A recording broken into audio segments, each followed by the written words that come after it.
Number 5 on this list is the Fermi Paradox. This one is all about aliens, but maybe not how you might expect. Science Focus says, in 1950, Enrico Fermi, the man who built the first nuclear reactor, was having lunch in the canteen of the Los Alamos bomb lab in New Mexico when he suddenly said, "Where is everybody?" Everyone around the table knew exactly what he meant. Decades later, Fermi's question was examined independently by the American physicists Michael Hart and Frank Tipler. Hart considered aliens spreading throughout our Milky Way, and Tipler considered self-replicating machines that, on arrival at a planetary system, exploit the resources to build two copies of themselves that continue voyaging. Both concluded that even at modest speeds of travel, every star in the galaxy would be visited in a fraction of the age of the Milky Way. As Fermi realized, the aliens should be here on Earth. They do not appear to be, though. This became the Fermi Paradox. Hundreds of explanations have been proposed.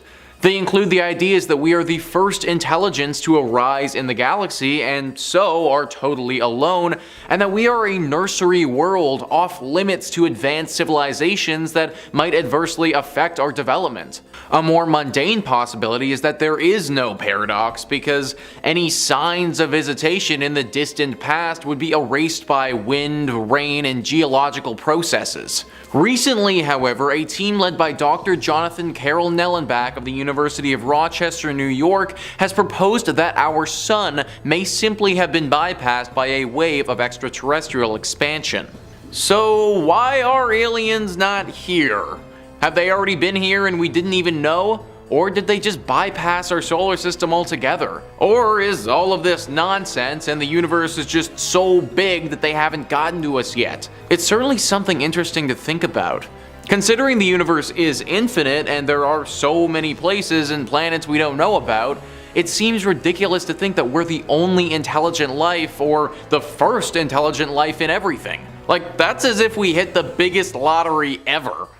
Comment down below what you think about this alien question and why aren't they here yet? Number 4 on this list is dark matter. You've definitely heard the term dark matter get thrown around a bunch before, and you've probably wondered, what the heck is it? Well, if that sounds like you, then you aren't alone. Scientists all across the globe are still wondering what dark matter is and the purpose that it serves. Science Focus says dark matter gives out no light or too little light for us to detect. We know it exists because we see the effect of its gravity on the visible stars and galaxies.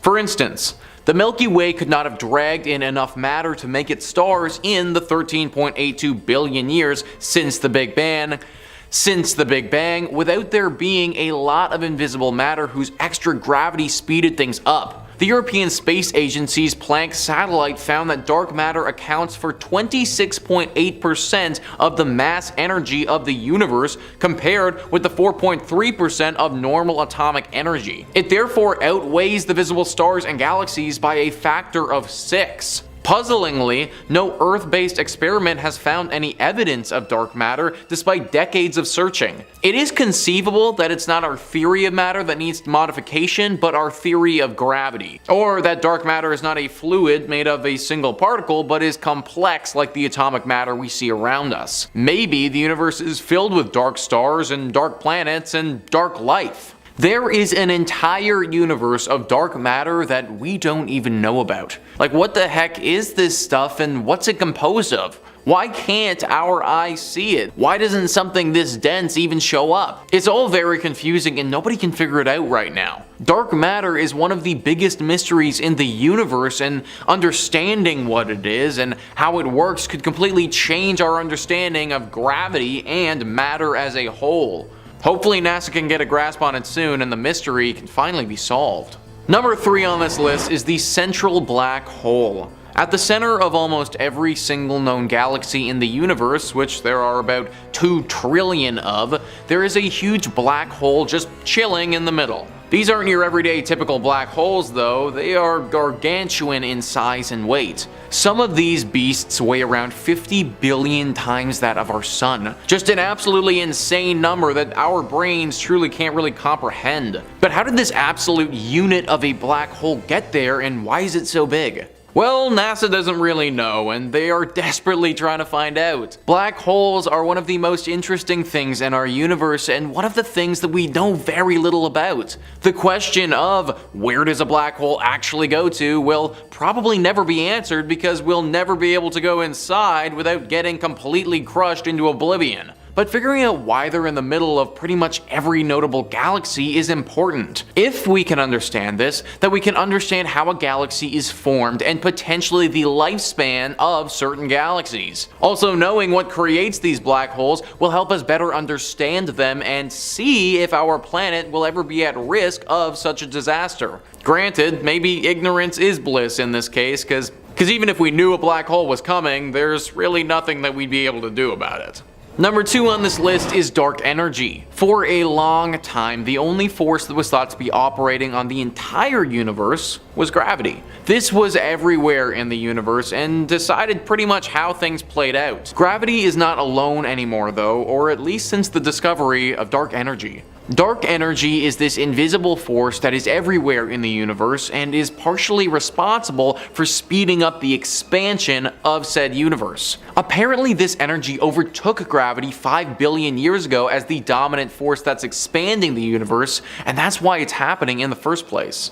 The thing is, we have no idea what this dark energy is or why it's here. Similar to dark matter, it feels like this has just appeared, and because we can't see it or have no idea of its origin, we have no idea how much weight it really has on us and our current laws of physics. Apparently 2/3 of the energy mass of the universe is made up of this stuff, and we have no idea about it. That's kind of scary if you think about it, and it puts in perspective how little we know about things. Oftentimes, I think we fall into a trap assuming that our species is far more advanced than it actually is, but when you consider that we have no idea where 2/3 of the energy mass in our universe came from, or what it is, it really brings you back to reality. I feel like this might be one of the hardest mysteries on this list to solve, and it's gonna take a while. And number 1 on this list is the multiverse. What seems to be the staple of a plotline of any good sci-fi movie these days is the multiverse, something that we truly know nothing about. The theory is basically that there is an infinite number of universes with an infinite number of possibilities and outcomes, and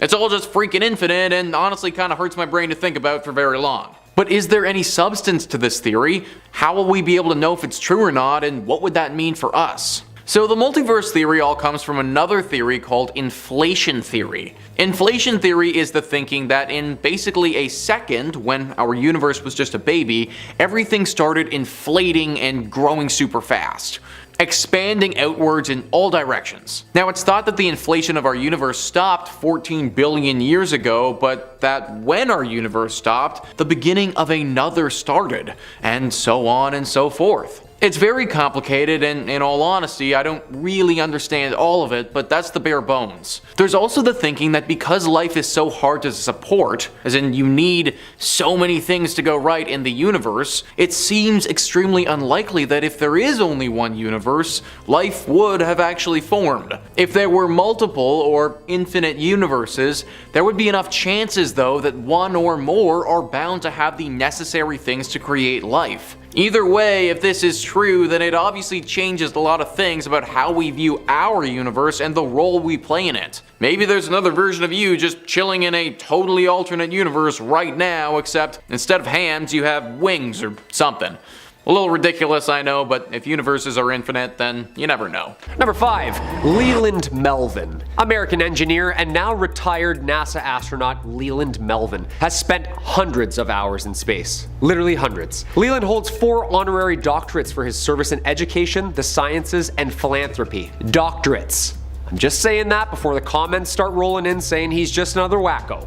He's crazy. They're not wackos, people. Any of them. They've been screened so many times by so many people with so many tests, they have to be damn well near perfect before going up on or in NASA's budget. Before his career with NASA, Leland was actually All-American for football.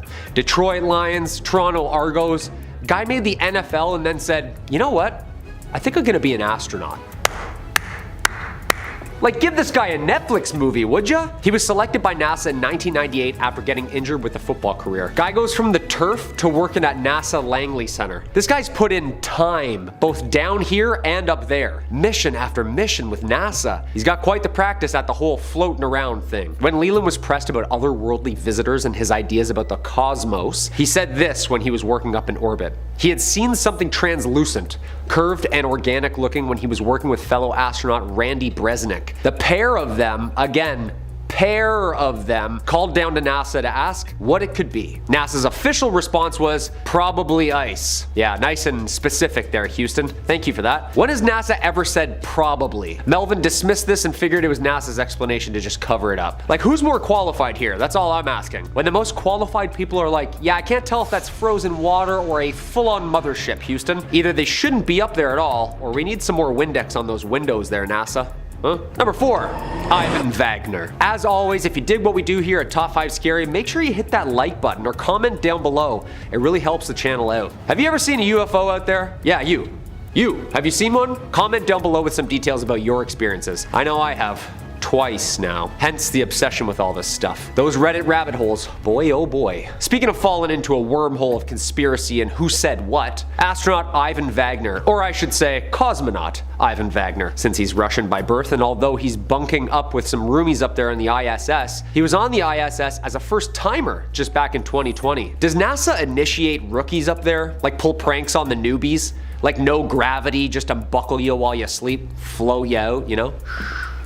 He and fellow Russian Anatoly Ivanishin were working up there alongside Chris Cassidy, the American commander of said expedition. When Wagner was orbiting the Earth, he might have captured some footage of UFOs, better known as UAPs, unidentified aerial phenomena.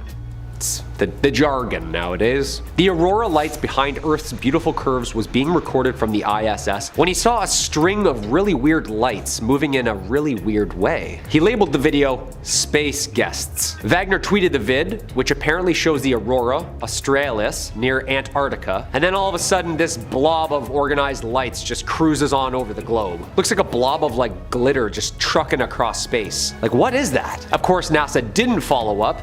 Like, what are they gonna say? Oh yeah, those are stars that move and blink, I think. I mean, no? Space junk. Yeah, space debris and swamps and things. Also, what a lame excuse. Space junk? Okay, so you're saying there's lots of litter up there, that's what you're saying? That's what just zipped over my house silently, defying gravity and lasered up my cow? Yeah, I don't think so, NASA. Number 3, Chris Hadfield. Retired Canadian astronaut, engineer, fighter pilot, and musician. Ladies and gentlemen, Chris Hadfield flew 2 missions and also served as commander on the International Space Station. Before his career as an astronaut, he served in the Canadian Armed Forces for 25 years as an air commander fighter pilot. So he has the credentials to say the least. In 1992, Hadfield was accepted into the Canadian astronaut program. He first flew in space in 1995, and since then, he says he's seen tons of stuff up there just zipping around that even a man with all those credentials says he can't explain. Quote, I've seen countless things in the sky, but he has a pretty cool take on it. He doesn't keep it on the DL, he doesn't boast, and he doesn't panic. Seems like Chris has the mentality like, quote, to see something in the sky that you don't understand and then to immediately conclude it's intelligent life from another solar system is the height of foolishness and lack of logic. However, Chris seems to have a little dirt on Mars that maybe we all don't. He said, I think the fundamental question is that Mars was a lot like Earth 4 billion years ago when life first formed. So if it happened here, did it happen there? It would be evident somewhere in the geologic records. All we need is one fossil for proof. He thinks there could be potentially alien life in the clouds of Venus or on the distant moons of one of our gas giants. Researchers have suggested that there could be microbial life in the clouds of Venus because of the presence of ammonia, which on Earth is a key indicator of aquatic life. Aquatic life, eh? Atlanteans? Hadfield on the UAP phenomenon, quote, we have 7 people living up there. We've been sending people to space since I was born. I spent half a year off planet looking everywhere. It makes no sense at all that intelligent life somewhere from not our solar system could cross interstellar space and just sneak around and only be caught on some strange video by fighter pilots. It just doesn't pass any basic sniff test or logic. It's fun, it's exciting, but if you use reason, the whole argument falls apart. End quote. Okay, Chris Hadfield, keep your secrets for now, you polite Canadian you. Wait till people start looking into Paul Hellyer, another very polite Canadian with some secrets of his own. Until then, you keep distracting us up there with that guitar, Chris. I see you, Jake Sully. Number 2. Michael Collins. NASA veteran and the very first driver up there, Mr. Michael Collins himself, served as command module pilot on the historic Apollo 11 mission in 1969. When Neil Armstrong and Buzz Aldrin walked on the moon for the very first time, saying those very first famous lines we all know so well, Collins was back parking that thing up there. Mr. Collins stayed up there by himself in lunar orbit waiting for the safe return of his crewmates. I can't even stay in a basement with the lights off by myself. Imagine being up there just drifting in the currents of matter, like being in the middle of the ocean. Yeah, no way, dude. The astronaut retired from NASA in 1970 and spent his free time answering questions on Twitter.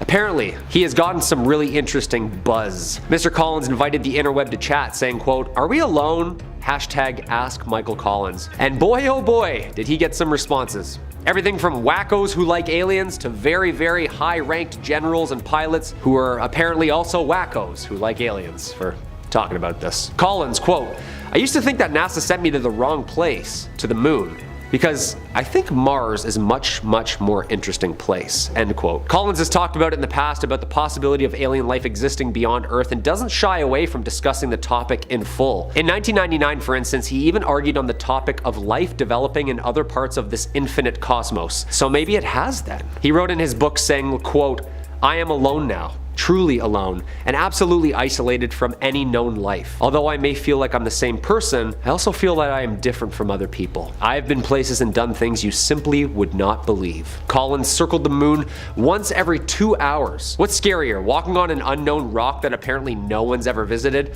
or flying all the way around it by yourself in the pitch black with no communications? Collins achieved the rank of Major General. He left NASA in 1970 to join the State Department and later became director of the Smithsonian National Air and Space Museum in Washington. One of the most key players in this whole thing. Michael Collins sadly passed in 2021. Number 1.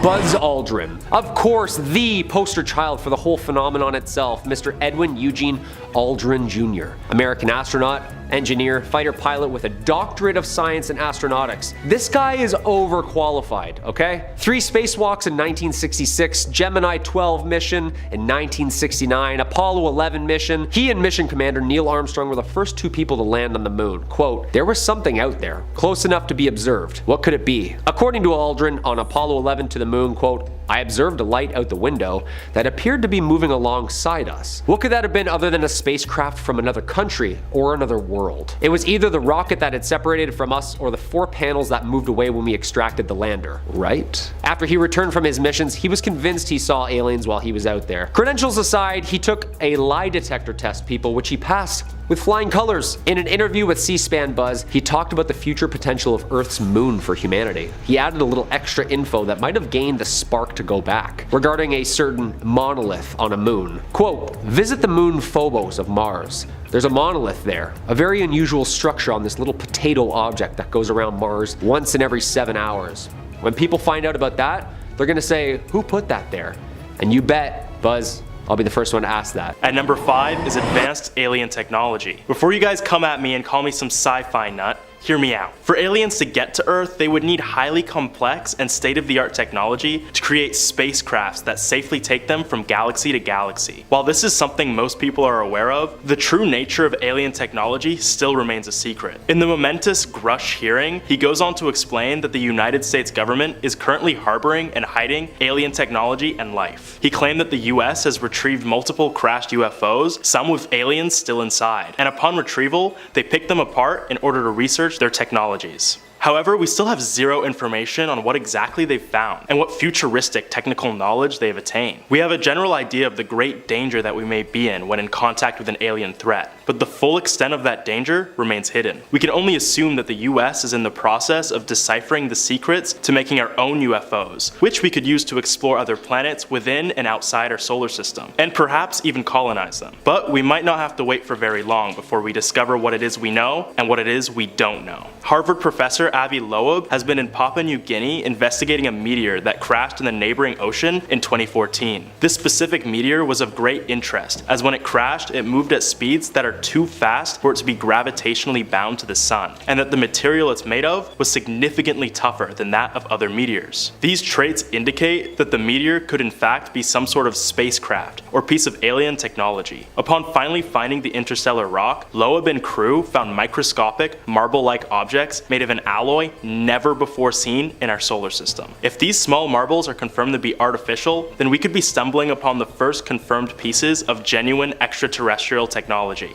My theory? These are alien microplastics, or at least some sort of equivalent. The microscopic size of these marbles can indicate that these are only smaller, broken down versions of pre-existing technology or items that aliens might use. If this is the case, then hopefully scientists will find a way to reverse engineer these small alien spheres and discover their true origins. Coming up next, at number 4, is panspermia. Deriving from the ancient Greek words pan, meaning all, and sperma, meaning seed, panspermia is a hypothesis created by the Greek philosopher Anaxagoras in the 5th century BC. It states that life exists all across the universe, as it has been distributed by space dust, meteoroids, asteroids, and of course different spacecrafts carrying bacteria and other microorganisms. Hence the name panspermia. It means that the seeds of life are spread all across the universe. All, pan, seed, spermia, yeah, you get it. While the concept of panspermia emerged thousands of years ago, its relevance to our understanding of extraterrestrial life is as vibrant as ever. In recent space exploration missions, the European Space Agency's ExoMars rover and NASA's Perseverance rover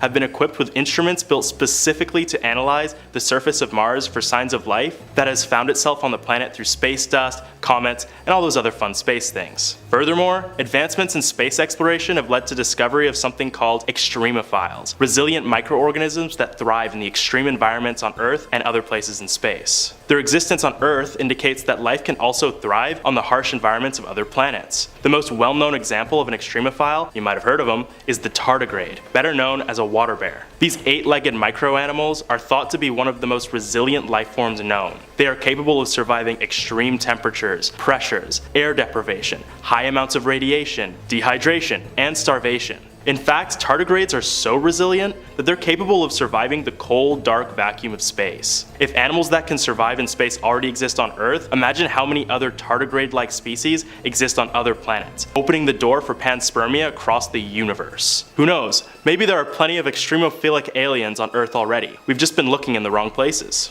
And at number 3 is going to be life on Mars. The existence of life on Mars is certainly not a new concept to anyone, especially with the discovery of water on the red planet, which is widely considered in the scientific community to be a necessary foundation for the development of life. However, even with all these findings, NASA claims to be incapable of finding actual life on Mars. But that might be because it's already found its way to Earth 13,000 years ago. Alan Hill's 84001, or just ALH 84001 for short, is an ancient meteorite discovered in Antarctica in 1984.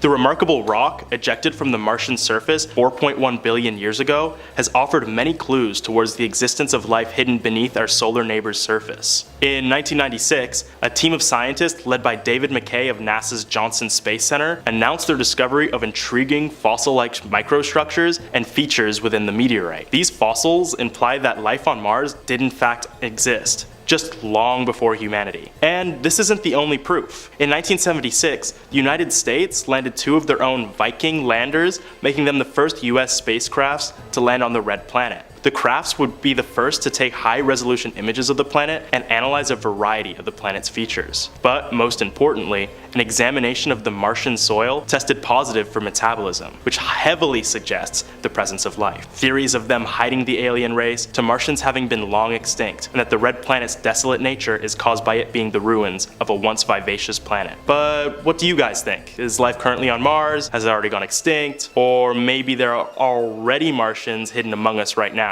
Tell me in the comments. At number 2 is life across the solar system. Immanuel Kant, the renowned 18th century philosopher, posited a compelling argument regarding the potential existence of alien intelligence in his work titled Universal Natural History and Theory of the Heavens, which is probably the coolest book name ever, but I digress. Kant states that the universe is so vast that the existence of aliens is certain. I mean, there are just so many stars and planets that at least one of them has to sustain life, right? It was his ideas that laid the groundwork for modern discussions on the existence of extraterrestrial life. The Drake equation, formulated by astrophysicist Frank Drake in 1961, complements Kant's theories by providing a more mathematical approach to estimate the number of alien civilizations in our galaxy that might be capable of communication. The equation factors in various variables, such as the rate of star formation, the fraction of stars with planets, the number of habitable planets per star, the fraction of planets where life emerges, and the longevity of technologically advanced civilizations. With the hundreds of billions of stars within our galaxy, along with the recent discoveries of exoplanets around those stars, there are certainly countless habitable worlds scattered throughout the Milky Way. In fact, life could exist within our very solar system. Beyond just Mars and its many riverbeds and subsurface water ice, there's Enceladus and Titan, moons of Saturn. These moons both have subsurface oceans, lakes, rivers, and seas beneath their icy crusts, making them potential hotbeds for life. Some scientists have even observed on Titan that there may be living cells deep within its seas, making it home to several microbial Saturnian species. It's kind of a mouthful. Another theory of Kant's was that aliens' intelligence becomes more intelligent the further we are from the star that we orbit, meaning that planets like Mercury and Venus would not be likely to hold intelligent life, but planets like Saturn and Neptune hold highly intelligent life. Now, I don't mean to toot my own horn, but humans are already a very smart species. But if Kant's theory is correct, then that would make us the dumb ones in the solar system. Us, the dumb ones. What the hell? Anyway, at number 1 is the WOW signal. With the confirmation of alien life on Earth and its existence on other planets within our solar system, there is not a single doubt in my mind that aliens populate not only our galaxy, but the entire depths of space. However, what NASA doesn't want you to know is that we've actually been directly contacted by aliens nearly half a century ago. On August 15th, 1977, astronomer Jerry R. Ayman, I probably pronounced that wrong, would find something incredible while working on the Search for Extraterrestrial Intelligence, or SETI for short, project at Ohio State University. Using the university's Big Ear radio telescope, he was able to intercept a mysterious and strong radio signal coming from the Sagittarius constellation, which lasted for 72 seconds and displayed characteristics suggesting an artificial source. Any Sag fans watching right now? The signal got its name because after Ayman discovered it, he would circle it and write "wow" in big letters next to it. What makes it so fascinating are its unique characteristics. It was a narrow band radio signal, meaning it was confined to a very specific range of radio frequencies. Natural cosmic sources do not emit signals in such a narrow range, making the signal's origin almost certainly alien. Moreover, the signal's intensity varied significantly during its brief appearance, suggesting a point source moving relative to the telescope. The immediate assumption at the time was that this signal was caused by a passing satellite, but extensive research and attempts to recreate the signal has shown that it is impossible to recreate by human means. Unfortunately, the signal was so seemingly random that it is undecipherable, and humanity has yet to receive such a signal since. But with all these aliens close to us already, I have no doubt the ones way far out will contact us again soon. Let's just cross our fingers and hope they're friendly. If one thing is certain, it's that we're going to be interacting with alien life a whole lot more in the near future, and I'm all here for it. But what about you guys? Does the very idea of talking to an alien make you froth at the mouth? Or are you more in the camp of not caring about aliens because life is already too busy to be worrying about these kinds of things? Either way, this seems to be an issue that will only get more and more prevalent as time passes. Starting at number 5, we have Martians. I know, mentioning Martians sounds crazy, but hear me out. Over the many years of Mars rovers exploring the red planet, NASA has gathered a plethora of information and footage, and within that footage could be proof of alien life. If you look closely in some photos taken by NASA's many rovers, you can actually see some dark streaks, which may at first look like a shadow, but are in fact flowing water. And this isn't just some screwball theory. NASA themselves has confirmed the existence of water on Mars. Scientists say that the main reason life could be sustained on Earth in the first place was the presence of water. So, the chances of there being life on Mars is actually quite high. On top of this, there have been findings of strange rock formations and human-like figures found on Mars, perhaps pointing to proof of advanced life forms. The implications of there being life on Mars is grave. If humans were to go to Mars and meet these aliens, we could be putting ourselves or them in danger. There's a very real chance that any potential Martians are hostile towards humans and could harm them. Another issue could be disease. If a human were to contract an alien disease, our immune systems would not be prepared to deal with it, and it could lead to death. The same problem exists for Martians, who we don't want to endanger.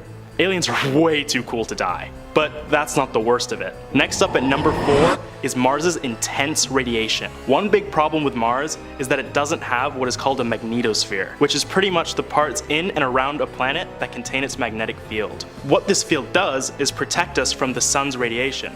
Earth has one, and that's why we only have to wear sunscreen when the sun is out. Mars doesn't.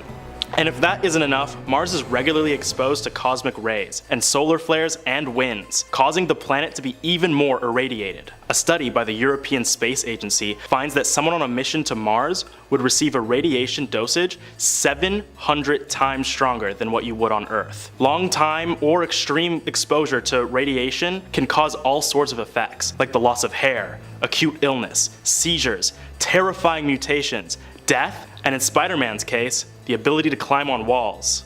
Of course, you wouldn't really get superpowers if you were irradiated, unless you call heart failure a superpower. Physicists actually say that one day in space is equivalent to the radiation received on Earth for a whole year. Apart from astronauts on the International Space Station, humans are very rarely exposed to such high levels of radiation, so the long-term effects of space radiation are still somewhat of a mystery. With this much danger and uncertainty surrounding radiation, it's not worth the risk of sending humans to the red planet. So unless you've got some SPF 1 million, I wouldn't recommend tanning on Mars anytime soon, and NASA wouldn't either. And to make things even worse, constant solar winds over time have made Mars's atmosphere incredibly thin, which exposes humans to, you guessed it, even more radiation. Speaking of, Mars's atmosphere is going to be coming in at number 3.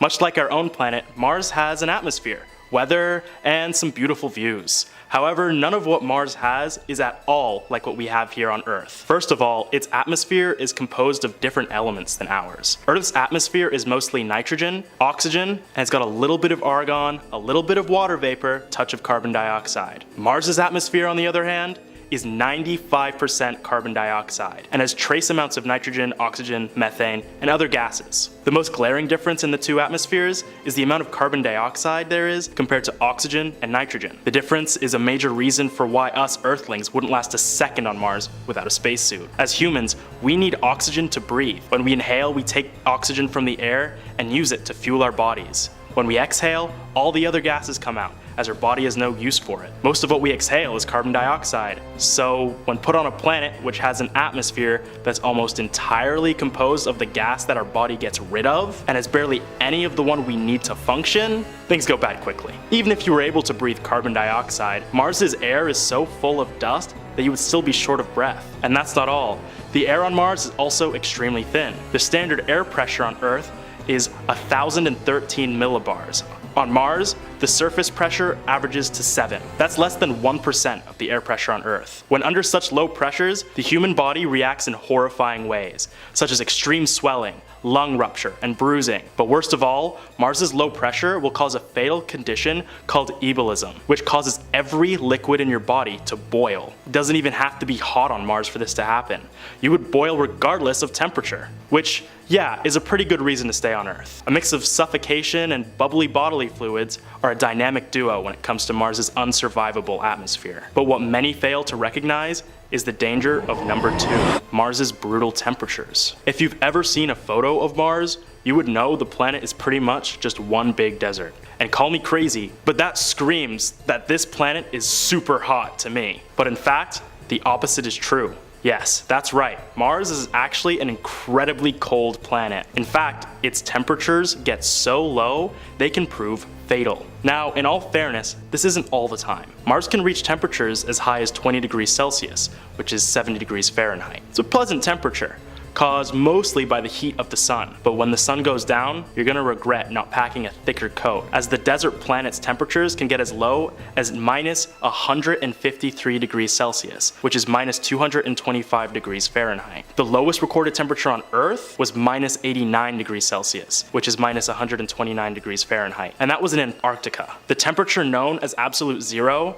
which is a temperature that is so cold that it is physically impossible to reach it by natural means, is only about minus 273 degrees Celsius, which is minus 460 Fahrenheit. That means that Mars's coldest temperatures are actually closer to absolute zero than they are to its warmest temperatures. And that's just nighttime. Mars, like Earth, has seasons, and when Mars reaches winter, it gets bone-chilling. Snow, ice, frost, you name it. It covers the planet during Martian winters, getting several feet of snow. And because of its thin, carbon dioxide-rich atmosphere, it actually snows dry ice. Because dry ice is made up of carbon dioxide, as it lands and turns back into a gas through sublimation, it fills the air with even more carbon dioxide, creating a cold breathing hazard for humans. On top of all this, during the winter, air pressure drops greatly, proving Mars to be a near impossible planet to visit as a human. The cold, barren wasteland that is Mars is certainly a mighty place to fear. But the scariest reason NASA won't send people to Mars is number one on this list. It's its toxic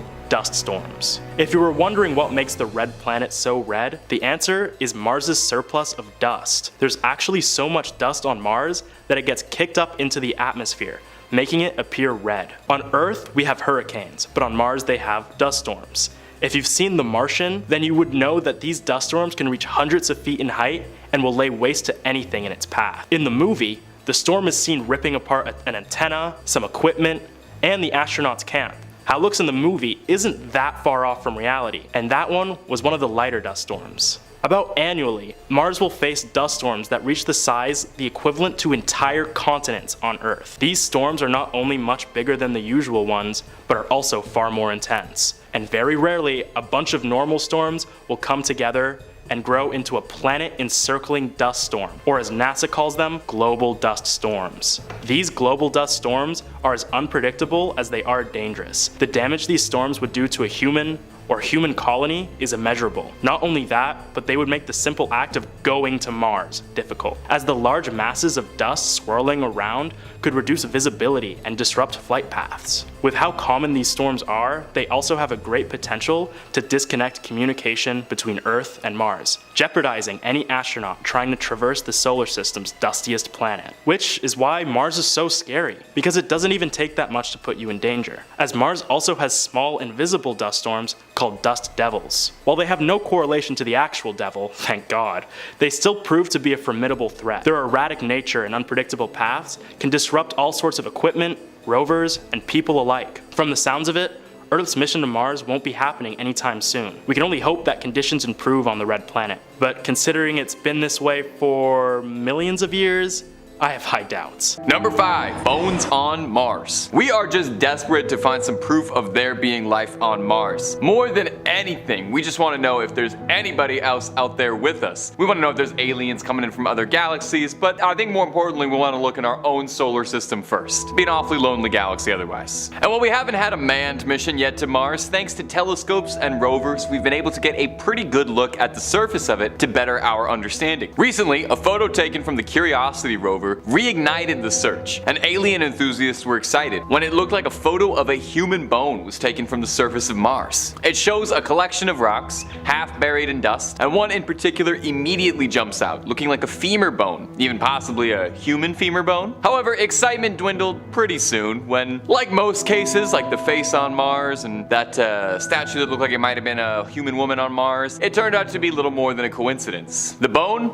Well, it turns out it's not much more than a rock that just happens to look like a bone, and our eyes and desire to see patterns where there aren't patterns can trick us all. It was shaped through erosion caused by the wind. Now, NASA is more than aware how much we're all jumping at the bit for proof of aliens, so they even issued a statement about this picture. If life ever existed on Mars, scientists expect that it would be small, simple forms called microbes. Mars likely never had enough oxygen in its atmosphere to support more complex organisms. Thus, large fossils are not likely. Now, it does bear mentioning too that the rock bone actually doesn't look, exactly like a human femur when you really look at it, but hey, that's probably why we thought it was an alien after all. And if you're looking for more scary stuff from outer space, aliens, cryptids, SCPs, and way more, basically everything scary under the sun, toss a subscribe our way and stay spooked all night long. Number 2, cracking the glass. It must be so odd being in space, floating around in all that nothingness. Even weirder on a space station. You're out in the vast, unending cosmos, and you know that the only thing that's keeping you alive is being inside this box, and that the environment around you cannot support you at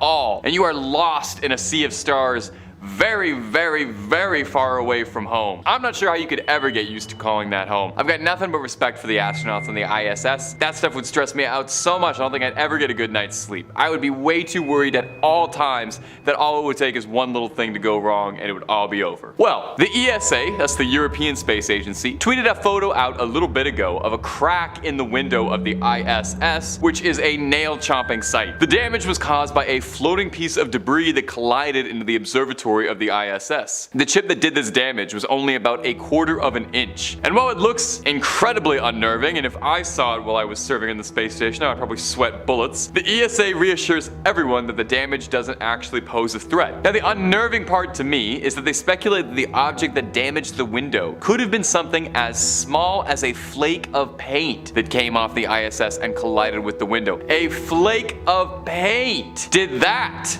If your first thought was, well, what about something ever so slightly larger, the ESA has the same worry, and has said that a piece of debris larger than 4 inches would be enough to completely shatter a satellite or a spacecraft wide open. That would probably prevent me from ever getting a good night's sleep, knowing that there's always a possibility something tiny could tear a hole open and have everyone sucked into space. Sweet dreams! The threat of space debris is a growing concern for NASA and the ESA and other space organizations, as debris keeps getting lost up there and isn't getting taken away. Nobody's taking out the cosmic trash. We've already messed Earth up pretty bad. It would be a galactic embarrassment if we trash up the stars. So next time they send some astronauts up there, bring a dirt devil or something. Maybe vacuum something up. Do your part. Number 3, dying star. When you're looking at a star, you're actually looking at a star as it was about 4,000 years ago. It's kind of out of date by the time you saw it. The speed of light, very, very fast, but it's not that fast. You see, stars live for hundreds upon millions of years, so when we're looking at them, they're practically an infant in the cosmic sense. But have you ever wondered what it might look like when a star does die? When a star finally croaks and kicks that celestial bucket? Well, thanks to billions of dollars in telescope technology, we can scratch that curiosity. Before the James Webb Telescope stomped onto the scene and stole the hearts and mind of the space community, the Hubble telescope was still the #1 name to trust in the big telescope community. It was capturing all sorts of dazzling and delightful images, including this lovely one of the star CW Leonis, captured as it was dying. And nobody did anything to help. You just watched it.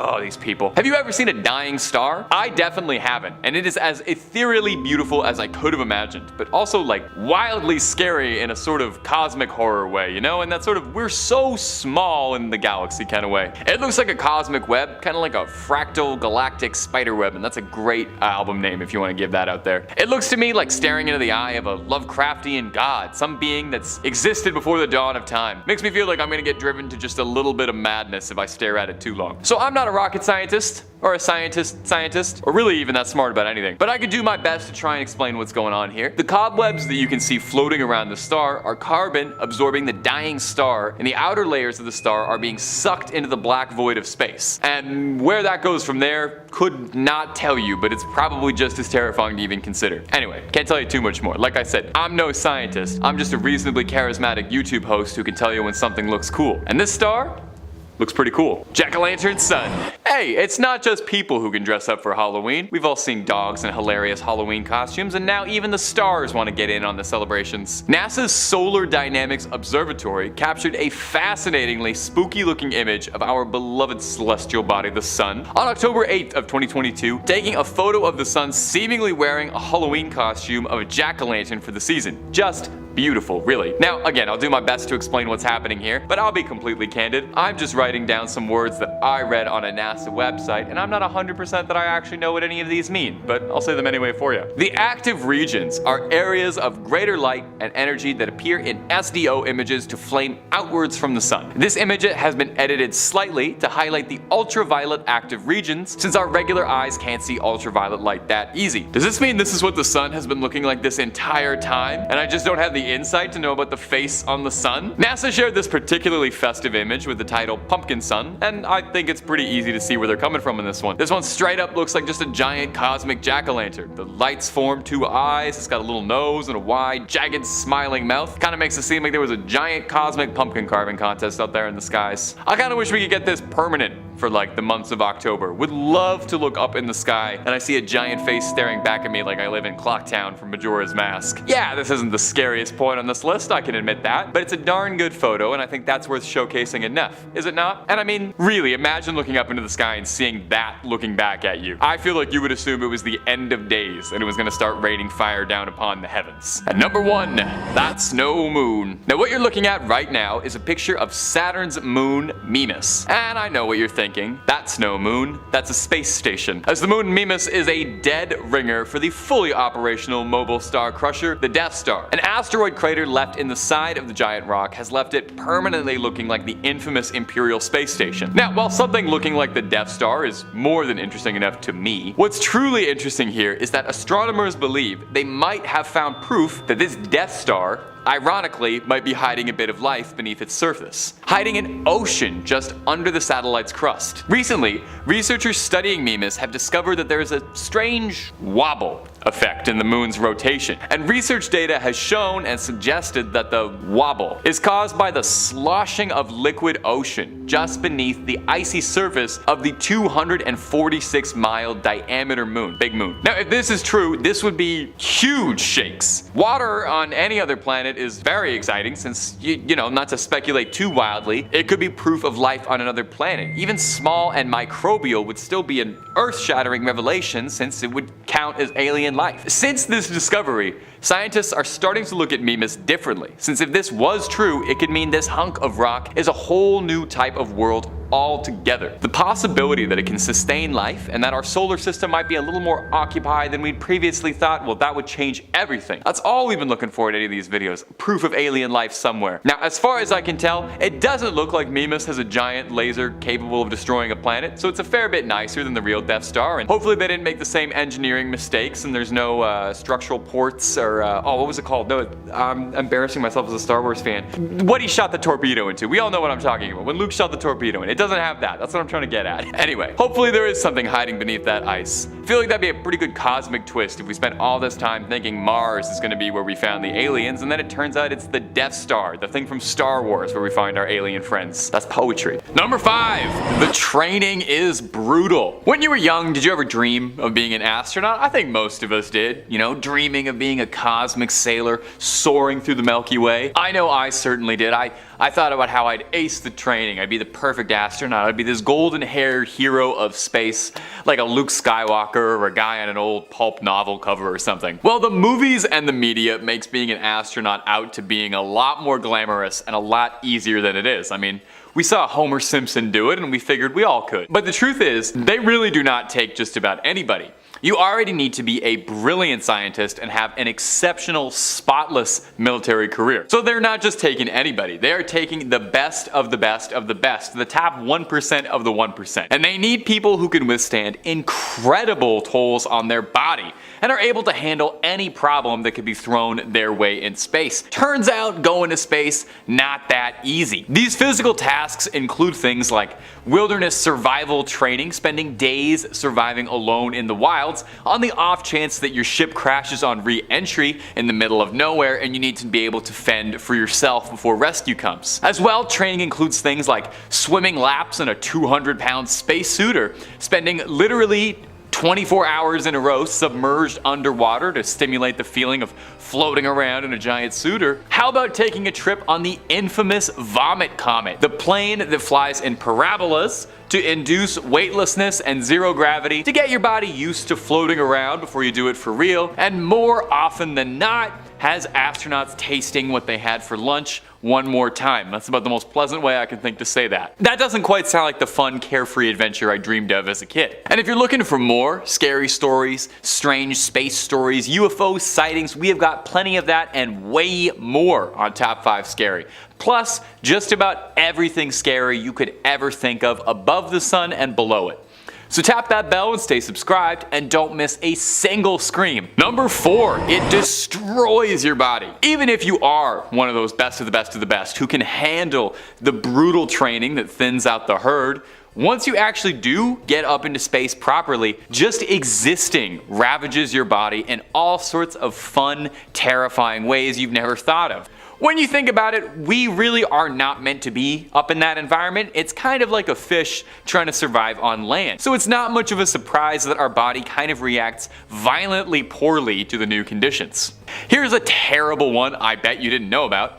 I bet you didn't know that astronauts' gloves are so tight and sealed that when they take them off, I'm actually gonna gag, astronauts lose their fingernails. They get pulled like right off, and frequently they break and sprain their fingers just taking their gloves off. Or maybe you didn't know that most astronauts, after entering zero gravity for the first time, vomit almost immediately, even if they've had tons of training and simulator experience. And this is not made better at all because, where is that vomit going? It's just floating around you for everyone to see.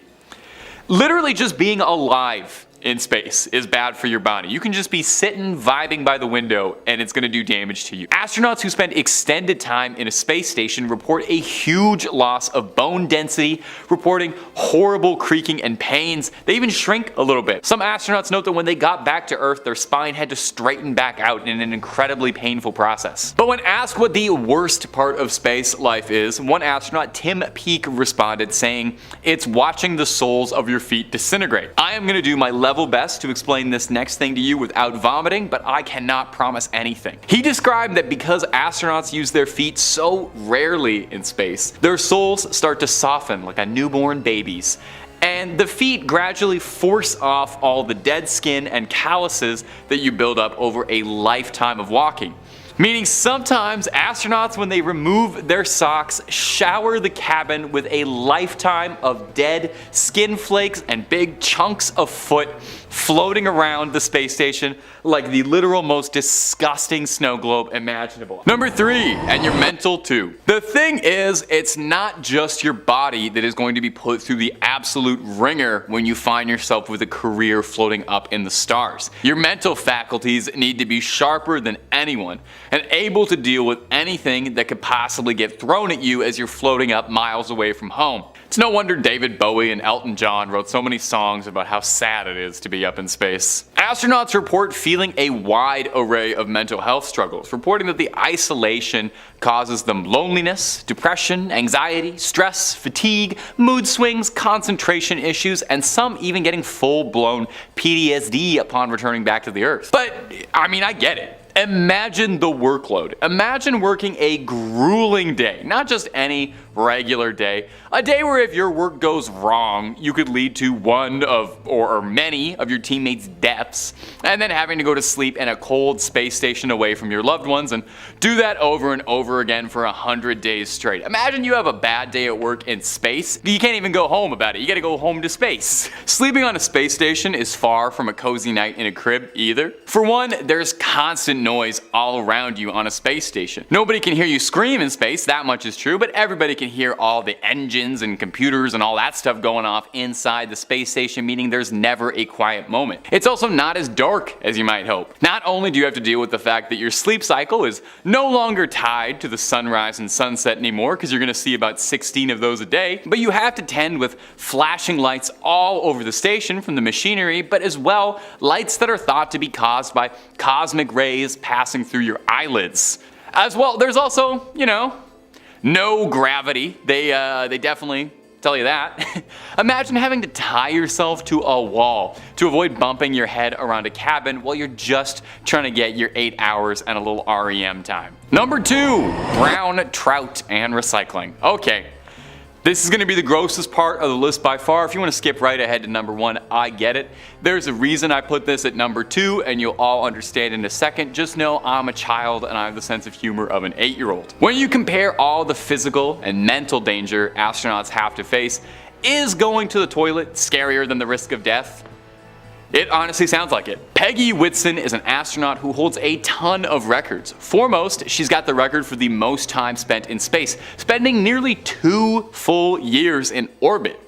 She's spoken out and said that her least favorite part of living in space is the bathroom. Now, number 1 is considered to be a little easier, but it does not sound enjoyable in any way. A little hose, you attach it and it sucks the urine out, and then a machine converts that into drinking water because, astronauts drink a lot of their own pee.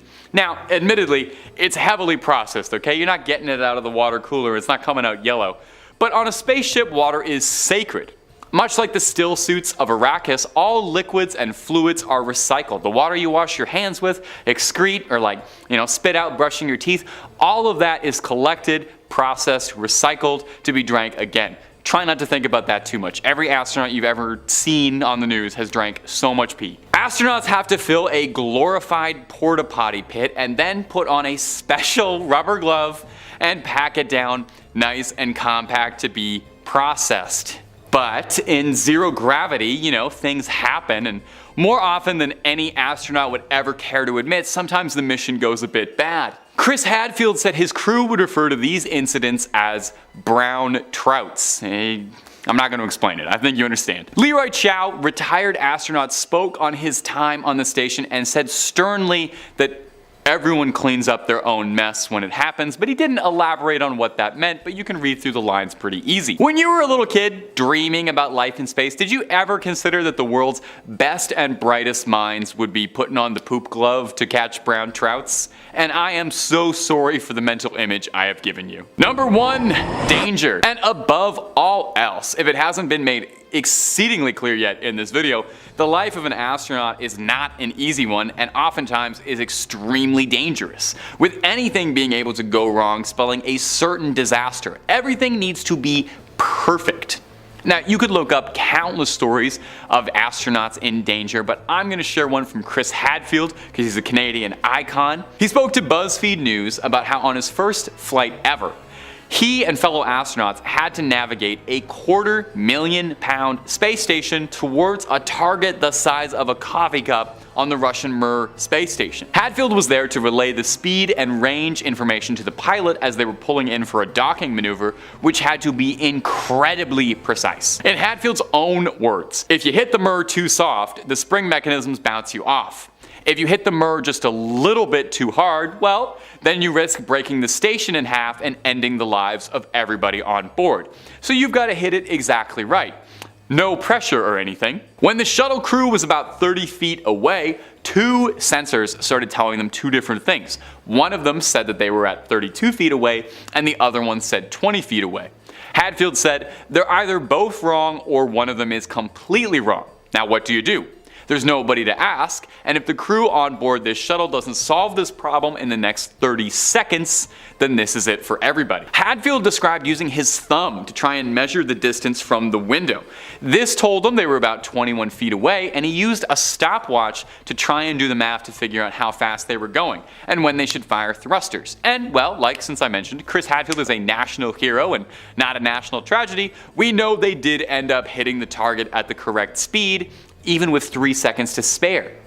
Hadfield said the shuttle crew didn't even say a word until a few minutes after, when the shock had finally worn off, and one of the members of the crew said, "Hey, we did it, we're actually here." It goes to show that astronauts need to be razor sharp to be able to think on the fly like that, and really do need to be the best of the best to handle what they do up there. Number 5, a weird signal from the Milky Way. Astronomers have been studying fast radio bursts, or FRBs, that's a little acronym there to make me sound smart, for decades outside of our galaxy in the hopes of someday making some contact with our extraterrestrial friends and saying hello. Well, decades of research might have paid off when on April 28th, 2020, 2 ground-based radio telescopes discovered an intense pulse of radio waves within the Milky Way. This event was the first time an FRB had ever been detected within the galaxy, and somehow, despite this burst only lasting for a millisecond, it was apparently almost impossible to miss. I know what all of these words mean for sure. The burst was 30,000 light years away from Earth, so, about a stone's throw up that way, really just a block away on the cosmic scale. It was first discovered by the CHIME, a fancy acronym for the Canadian Hydrogen Intensity Mapping Experiment, as well as another project, the STARE, the Survey for Transient Astronomical Radio Emission. I just woke up, man, and I don't really know what these acronyms mean either, but I'm having a lot of fun saying them for you, and I hope you enjoy that.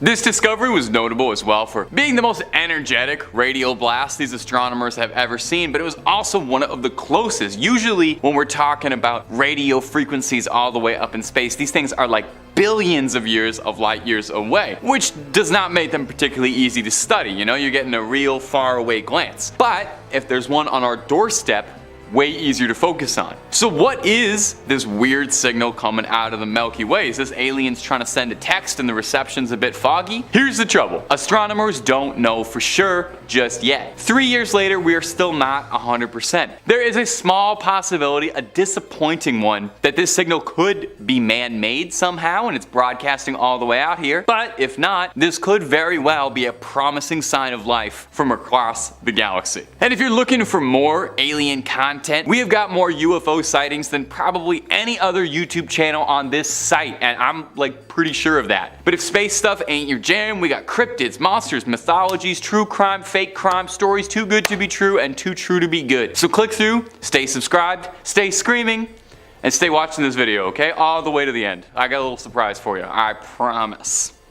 Alright, moving on. Number 4, the sounds of Ganymede. Have you ever heard a planet talk? I don't mean like going for a hike and communing with trees and talking to nature or anything like that, man, okay? I'm not talking about that. I'm talking about like literally hearing the sounds a planet produces. Now you're gonna have to bear with me because I don't know if you can tell by looking at me, but I am not a rocket scientist. I'm barely even a YouTube host. But as I understand, when Juno, a NASA satellite, was orbiting Ganymede, one of Jupiter's moons, NASA discovered that Ganymede had its own magnetosphere.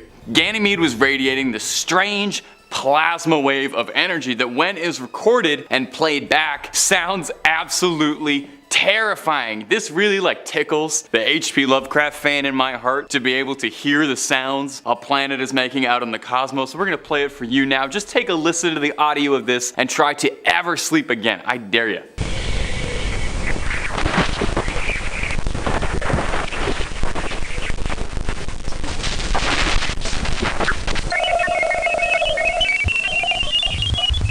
I found that pretty scary personally. I don't know, reminds me of my insignificance in the galaxy, but more than a few people on YouTube pointed out, if you just close your eyes and imagine that that's R2-D2 making all of those noises, it's not particularly scary at all, and I'm probably never gonna be able to unhear that. So is this proof of alien life hiding out inside of Jupiter's moon? Well, not quite. This is a natural phenomenon. It's definitely mysterious though. It makes you think about the size of the cosmos and how small we are on a galactic scale, but other than that, this thing coming from Ganymede is explainable, if not a little bit confusing. I just wanted to toss it like smack dab in the middle of this list about alien speculation to keep things a little fun, fresh, and flirty for everybody. Number 3, the USS Jellyfish. That's a fun name, isn't it? That's kind of fun. The USS Jellyfish kind of calls to mind like a big ship, maybe like a cruise ship, taking an all-included trip through the Bahamas. Well, not to burst your dreams of an island getaway, but the actual USS Jellyfish is a celestial object that astronomers have found that has had them asking questions that are really stinging. That was forced. That was really forced. That was not natural at all. I'm sorry. The USS Jellyfish is a giant mass of plasma that has taken the shape of a jellyfish. At least that's the best way we can see it. It's kind of like an ink blot test. You see what you want to see.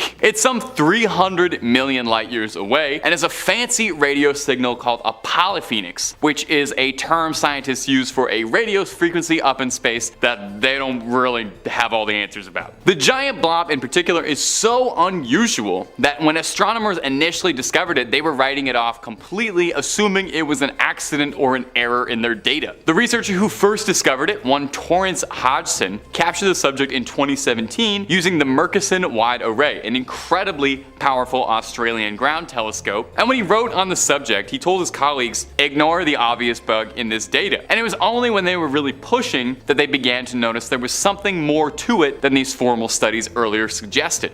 Now, I'm gonna be honest, the full-scale implications of the space jellyfish are a little bit above my pay grade. I can kind of just look at it and be like, well, that's kind of weird. I can read to you the scientists', theories for what they think created the jellyfish, but just know I only kind of half know what I'm talking about here. Scientists believe that the jellyfish was formed over the course of 2 billion years, structured smack dab in the middle between two galaxies that have been spewing out enormous amounts of light and plasma due to intense intense interactions between black holes and any materials that end up falling around them, eventually creating one gigantic cosmic jellyfish floating around in the astral planes. Number 2.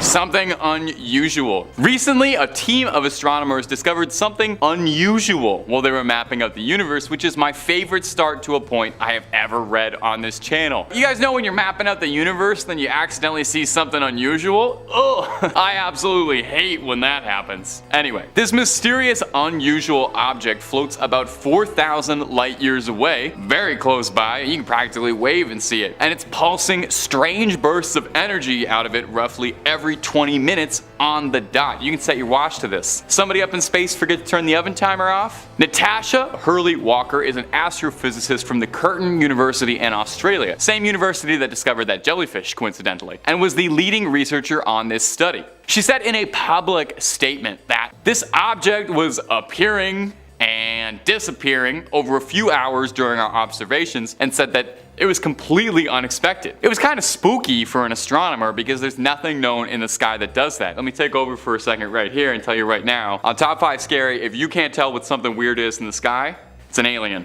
Okay? You got an alien on your hands. So we have to assume that's what's going on here. Alongside this bizarre cosmic alarm clock, the team discovered a fossil plasma source, something that was created by powerful blasts of a bygone black hole that has since faded into the darkness. And I loved saying that. A black hole that has faded into the darkness? That's poetic. Does that not sound like where the heart of like cosmic evil in the universe would be? Does that not sound a little bit like it's something out of a Lovecraft or Stephen King book? A fossilized plasma created by the blast of a black hole that has faded into the darkness? That sounds like something a guy in a black robe would read out as part of a prophecy for the end of the universe. And number 1, Proxima Centauri.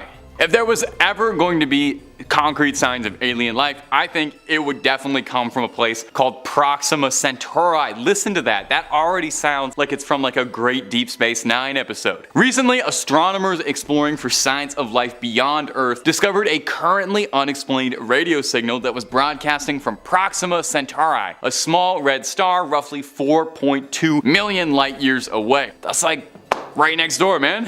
If this wasn't exciting enough for you, there's radio signals coming from a strange star that no one can explain seemingly. And surrounding these stars is a planet that NASA believes has a temperate and rocky surface just like our beautiful Earth, leading to some wild speculation all around. The project is dubbed Breakthrough Listen, very cool code name, and it was a decade-long search for alien broadcasts from the nearest million stars, just in case anybody's been trying to reach us about our planet's extended warranty. This radio signal in question has been formally dubbed BLC-1 when referred to scientifically. Now, this signal was first discovered in May 2019. It's not quite the be-all and end-all proof of aliens just yet, as much as I want it to be. Sophia Sheik, the team member leading Breakthrough Listen, says she suspects that the broadcast could end up being human in origin somehow, theorizing that it could be something as simple as like a plane traveling overhead their equipment, or faulty electronics somewhere getting wires tangled. Would that not be beyond embarrassing if you're a group of scientists, astronomers, and you think you've found proof of alien life, but all it is somebody forgot to take their phone off airplane mode and they've just been getting notifications for Candy Crush and it's messing with your equipment. Still, it's something to research, and it's still one of the most exciting things to happen in the search for extraterrestrial intelligence in a long time. And I hope we keep looking for extraterrestrial intelligence out there,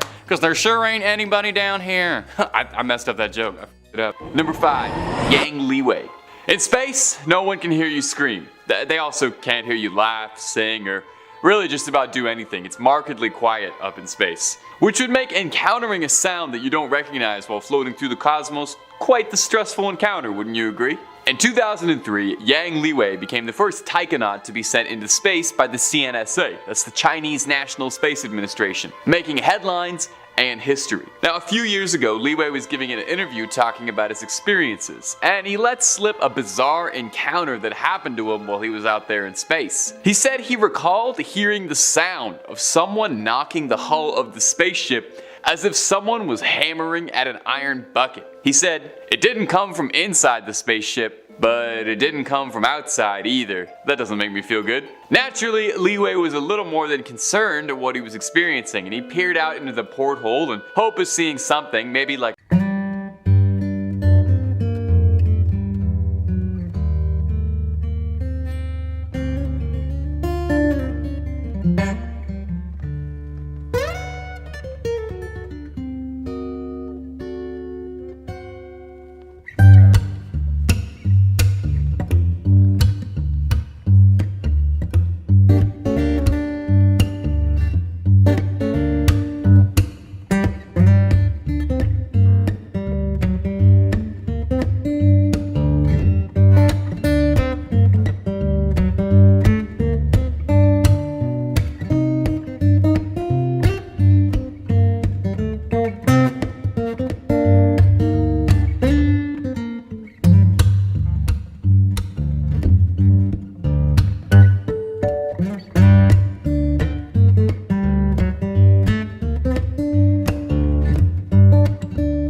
were low on fuel, and the spacecraft was just tumbling through space. Ed was asleep.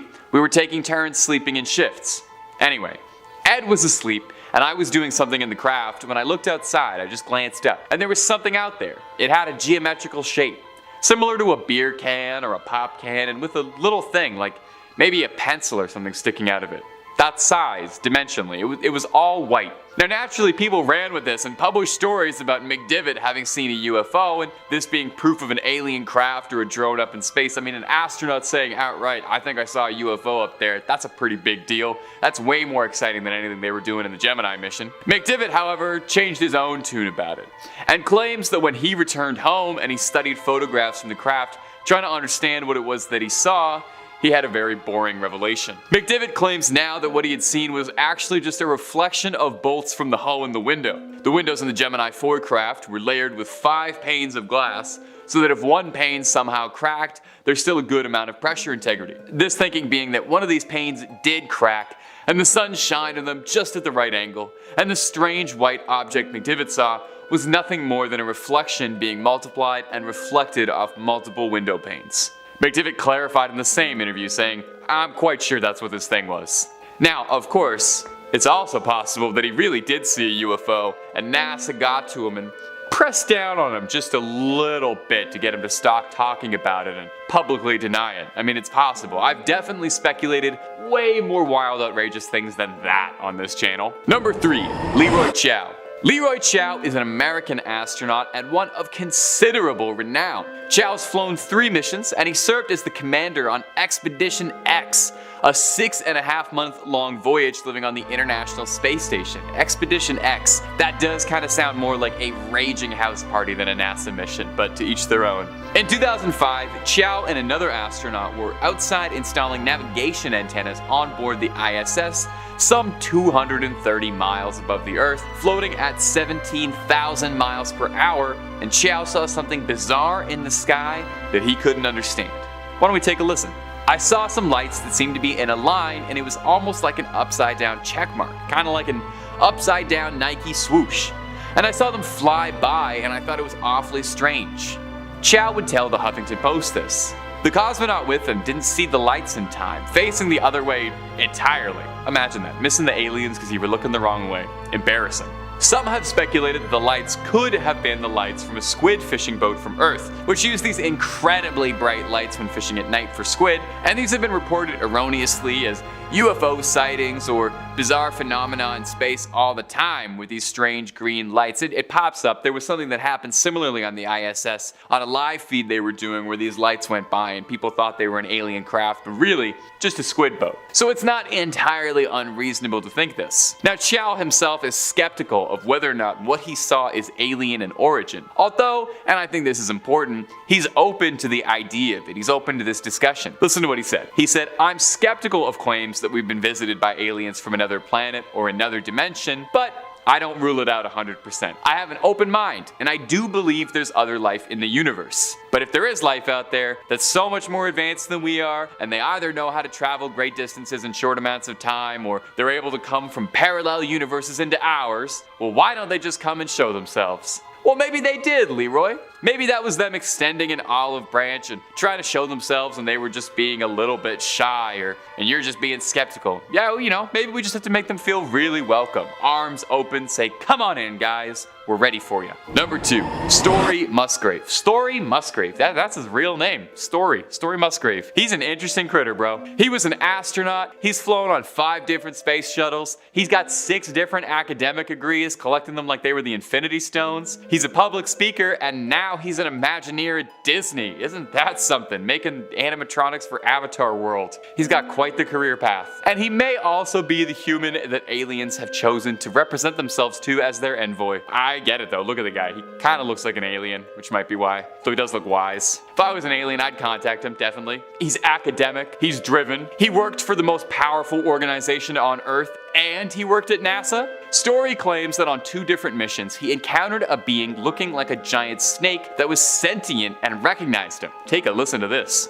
On 2 of my missions, and I still don't have an answer, I've seen a snake out there, 6, 7, 8 feet long. It's got waves in it and it follows you for a rather long period of time. You know, the more you fly in space, the more you see an incredible amount of things out there, and that sort of brings to you really a certain je ne sais quoi that other living creatures are out there. Some incredibly primitive, some just proteins coming together, and some just single-cell organisms. Well, single-cell organisms aside, what was that cell organism? Was it a floating hose that had come off the ship? Musgrave claiming that he'd seen the entity twice certainly raises an eyebrow, unless these ships are prone to breaking in the exact same hose. While he never said outright if he thought it was an alien or not, he did offer that he does believe there's intelligent life out there just waiting. Take a listen. Living creatures far more developed as civilizations. That's why I make an effort to communicate. And I might be considered eccentric because I do, but I know the probabilities are close to zero. But I do tell them to come down and get at me. And get at him you should, alien. Story Musgrave is out there waiting for you. He's got stories to tell you and you can tell him some stories. Number 1. Gordon Cooper. Major Gordon Cooper is a flying ace in his own right before conquering the stars. He was the first man in space to ever spend a full 24 hours by himself, which was probably just so lovely. Imagine all that me time. And he was the last American to ever spend a solo orbit around the planet. A real go-getter, real loner cowboy type. He was also reached out by aliens more than once in his life. Seems like aliens really pick and choose their favorites. When he was still a flying ace in 1951, he says over a test flight in West Germany, he encountered 3 flying metallic saucers following his plane. Now, he reported this bizarre incident to his superiors, but as far as we know, was never followed up or investigated further. And this was only a few years after Roswell and Kenneth Arnold, the civilian pilot, would both make headlines as stories of flying saucers, so maybe the government was just tired of hearing about flying saucers for a bit and was like, yes, Cooper, yes, you totally saw some flying saucers. This wouldn't be the last close encounter of the third kind for Major Cooper, however. In 1963, on the Project 9 Mercury mission, Gordon was orbiting the Earth and returning home when he noticed a glowing green orb following behind him, which he described as looking ethereal. Now, whatever this ethereal glowing green orb was tracked on radar stations all the way down home down under in Australia, so it was a physical, tangible object, not some trick of the light, no squid boat here. Now, all of this would be a pretty strange set of coincidences as is, but when Gordon touched down back to Earth, he was ready for a press conference to entertain journalists' questions. Only NBC had told their reporters they were forbidden from asking any questions about what Gordon had seen, whether or not he believed in UFOs, or any questions about flying saucers or that sort of ilk. Isn't that curious? Was NASA covering something up? Could that green orb have been some hyper-advanced space-age technology? An envoy from a more advanced civilization? How many things can I speculate are aliens? All of them. Cooper has said before in the USA, every day our radar instruments capture objects of form and composition unknown to us. And there are thousands of witness reports and a quantity of documents to prove this, but no one wants to make them public. Why? Because authorities are afraid that people may think up God knows what kind of horrible invaders. We have to avoid panic. Now, maybe I'm reading too much into this little quote here from Major Gordon Cooper, but it sounds like he knows something about NASA higher-ups that they press down on stories involving things from beyond because they think we can't handle it, or that we need to avoid panic, or because they're worried that people like me are going to say that they're aliens. Number 5. They say in space, no one can hear you scream. But what about a knocking? China's first man in space, Yang Liwei, might be able to tell you what the sound of a man screaming in space sounds like. The taikonaut, the term for an astronaut from China's space program, first visited the stars on a maiden voyage in 2003. While up there, soaring the cosmos, Liwei reported hearing something knocking on the spaceship's hull. He said it didn't sound like it was coming from inside the ship, but it didn't sound like it was coming from the outside of it either. Now, normally, you're not really supposed to hear, anything in space, so this was out of the norm. Liwei went to peer out the porthole just to confirm that there were no goblins or gremlins hanging on the outside of the hull ripping up nuts and bolts, and says he didn't see anything of any note outside causing the sound, which he claims sounded like someone banging on an iron bucket with a hammer. Now, where it gets really interesting is that other taikonauts on the Shenzhou 6 and 7 spacecrafts in 2005 and 2008 both reported hearing the exact same phenomenon. One could be a coincidence, one can be explained off. But 3 separate occurrences of hearing something knocking on the ship's hull? Could it be something related to the shuttle's construction? Or is there something haunting the Shenzhou spacecrafts? Wait. Do you hear that?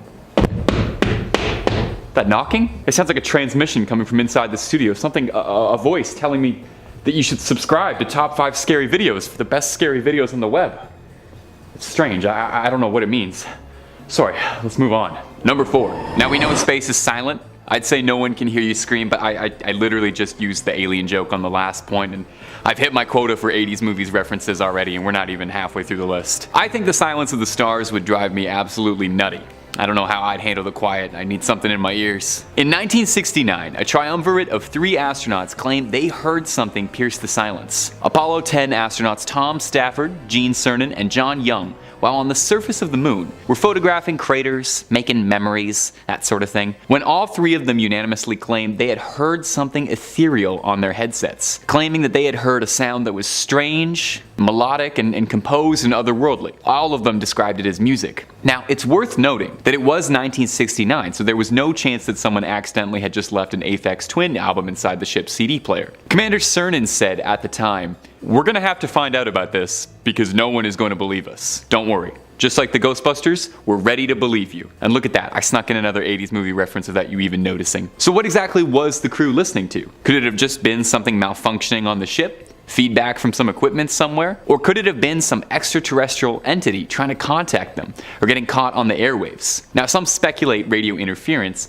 but not everyone buys the official story, and NASA has never given an official answer. The biggest question remains, though, is what does space music sound like? If I had to guess, I'd say probably like Grimes' music. I think that's what moon men are listening to. Number 3. When you think of an alien, what do you picture? A little gray thing with big black eyes peering out at you from a flying saucer? Maybe a regular looking man with pointy ears and a strong brow. Maybe a noble warrior with a cool energy sword. Point is, you probably picture something a bit bipedal because of sci-fi depictions. But it doesn't have to be that way. What about a snake? Space snakes. Why does it have to be space snakes? Dr. Story Musgrave has 6 degrees as a physician, former astronaut, and consultant for the Imagineers at Disneyland. Dr. Story Musgrave sounds like a completely fake man who has one of the coolest names ever, but he is very real, and he has one of the most impressive resumes on the planet. He can also boast that he's been to space on 6 separate occasions and has seen things you wouldn't believe. In a 1994 interview, Musgrave spoke out about coming into contact with something he believes to be extraterrestrial. He said, "I've seen a snake out there, 6-7 feet long. It's rubbery and it follows you for a rather long period of time. The more you fly in space, the more you see an incredible amount of living things out there. And that sort of thing brings to you a certainty that other living creatures are out there." Now, skeptics have dismissed this, of course, saying Musgrave just saw a hose or a loose bit of debris or something, but Musgrave insists that the entity he saw had its own method of propulsion and was following him around directly. He said he saw this creature on 2 separate occasions. Maybe it remembered him. Obviously, Musgrave is considered to be fairly reputable as far as NASA astronauts go, and I mean, if Disney trusts him, he must be pretty reputable. So it seems unlikely that he would tell a tall tale. When asked directly what he thought he saw up there, Musgrave said, "Living creatures far more developed as civilizations. They've been around for 100 million years, and we can't even conceive how advanced they are and the kind of things they're doing. That's why I make an effort to communicate. And I might be considered eccentric because I do, but I do tell them to come and get me." And you know what? Thank you, Musgrave. I'm glad someone is willing to be the spokesperson for aliens. Maybe offer them a ticket to Space Mountain. They might feel right at home at that. Or they might be very offended, I'm not sure. Number 2. Many who go to space see bizarre things that they can't explain. And yet many space travelers don't speak out about what they see, for fear of reprimandation, of being deemed nothing more than a tinfoil hat wearing loon. Russian cosmonaut Major General Vladimir Kovalyonok said on the matter, "Many cosmonauts have seen phenomena which are far beyond the experiences of Earthmen. For 10 years, I never spoke on such things." Well, let's take a listen to his story. In 1981, while orbiting outside of the Salyut station, Major Kovalyonok was exercising when he saw something traveling outside the station alongside the porthole. He claims he saw something outside the porthole that was an object he could not explain. He said it was something floating that looked a bit like a barbell, except it was transparent, and it looked like it had something inside of it. He said he saw gas discharging out of it, like it was reacting. He insists that whatever he saw wasn't artificial, and that it moved in a way that suggested life. He said he saw it tightening and pulsating like an organ. He described the entity as being impossible within the laws of physics. As he was observing it, it combusted spontaneously in an incandescent ray of golden light. Seconds later, a golden explosion followed behind it, and 2 spheres of golden light appeared, which Kovalyonok described as beautiful. After the explosions, there was a white smoke and a cloud-like sphere, and as the station orbited around Earth's shadow, the spheres never returned. Unlike a lot of his peers, Kovyonyuk was very willing to speak out on his experience about what he saw. There was a small investigation into the possibility that it could have been a missile test or a weapons test of some kind, but no conclusive answers were ever found. Whatever he saw, we may never get the truth. And to my Russian viewers, I am so sorry for that pronunciation. Number 1. Major Gordon Cooper is an American astronaut of some renown. The first astronaut to spend a full 24 hours in space, and the last American to spend a fully solo orbital mission. A renowned, reputable astronaut, he's very insistent about life beyond the stars. Near the end of a 22-hour trip around the planet in 1963, he claims that while ending orbit and returning home, he saw a glowing green ethereal orb following him approaching his capsule. The entity was even picked up by a tracking radar in Australia. And yet bizarrely, when he landed, reporters from NBC told him that they were barred from questioning him about the sighting and experience at all. This wouldn't even be Cooper's first experience with UFOs. In 1951, while on an Air Force mission flying over Western Germany, Cooper claimed to have seen metallic saucers flying in ways that would outmaneuver any American spacecraft. He said, "I believe these extraterrestrials and their crews are visiting this planet. Most astronauts are reluctant to discuss UFOs." Listen to this other quote from Cooper. "In the USA, every day our radar instruments capture objects of form and composition unknown to us. And there are thousands of witness reports and a quantity of documents to prove this. But nobody wants to make them public. Why? Because authority is afraid that people may think of God knows what kind of horrible invaders. We have to avoid panic by all means." Now, it sounds like Cooper is alluding to a cover-up. Gordon Cooper isn't just some nut on the street barking out to whoever will listen, but a respected, experienced sailor of the stars. So is this why most stories of UFOs get buried? And astronauts who speak out about it are all labeled as sensationalists? All because NASA thinks that people can't handle it? I think we're ready. I think the stories are starting to come out there. The truth is out there. And we will find it. Number 5. Aliens on the Sun? In December 1995, the joint NASA-ESA Solar and Heliospheric Observatory Mission, or SOHO for short, was launched in an effort to study the Sun so that we could learn more about it.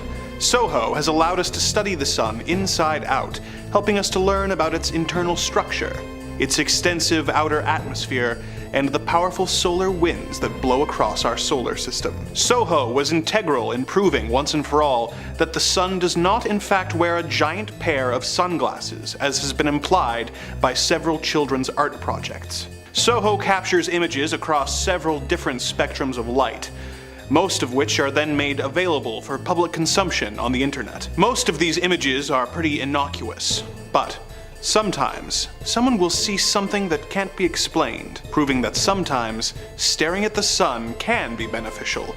A UFO enthusiast was looking at the photos of the Sun and noticed a black square of the photo cut out. At first, he thought it was a technical issue, until he looked into it more. Here's the story as he related it. On June 28th, I found what looked like a mistake in the photo, but looks more like a black cube that is in orbit around our Sun. Sure, one photo mistake, right?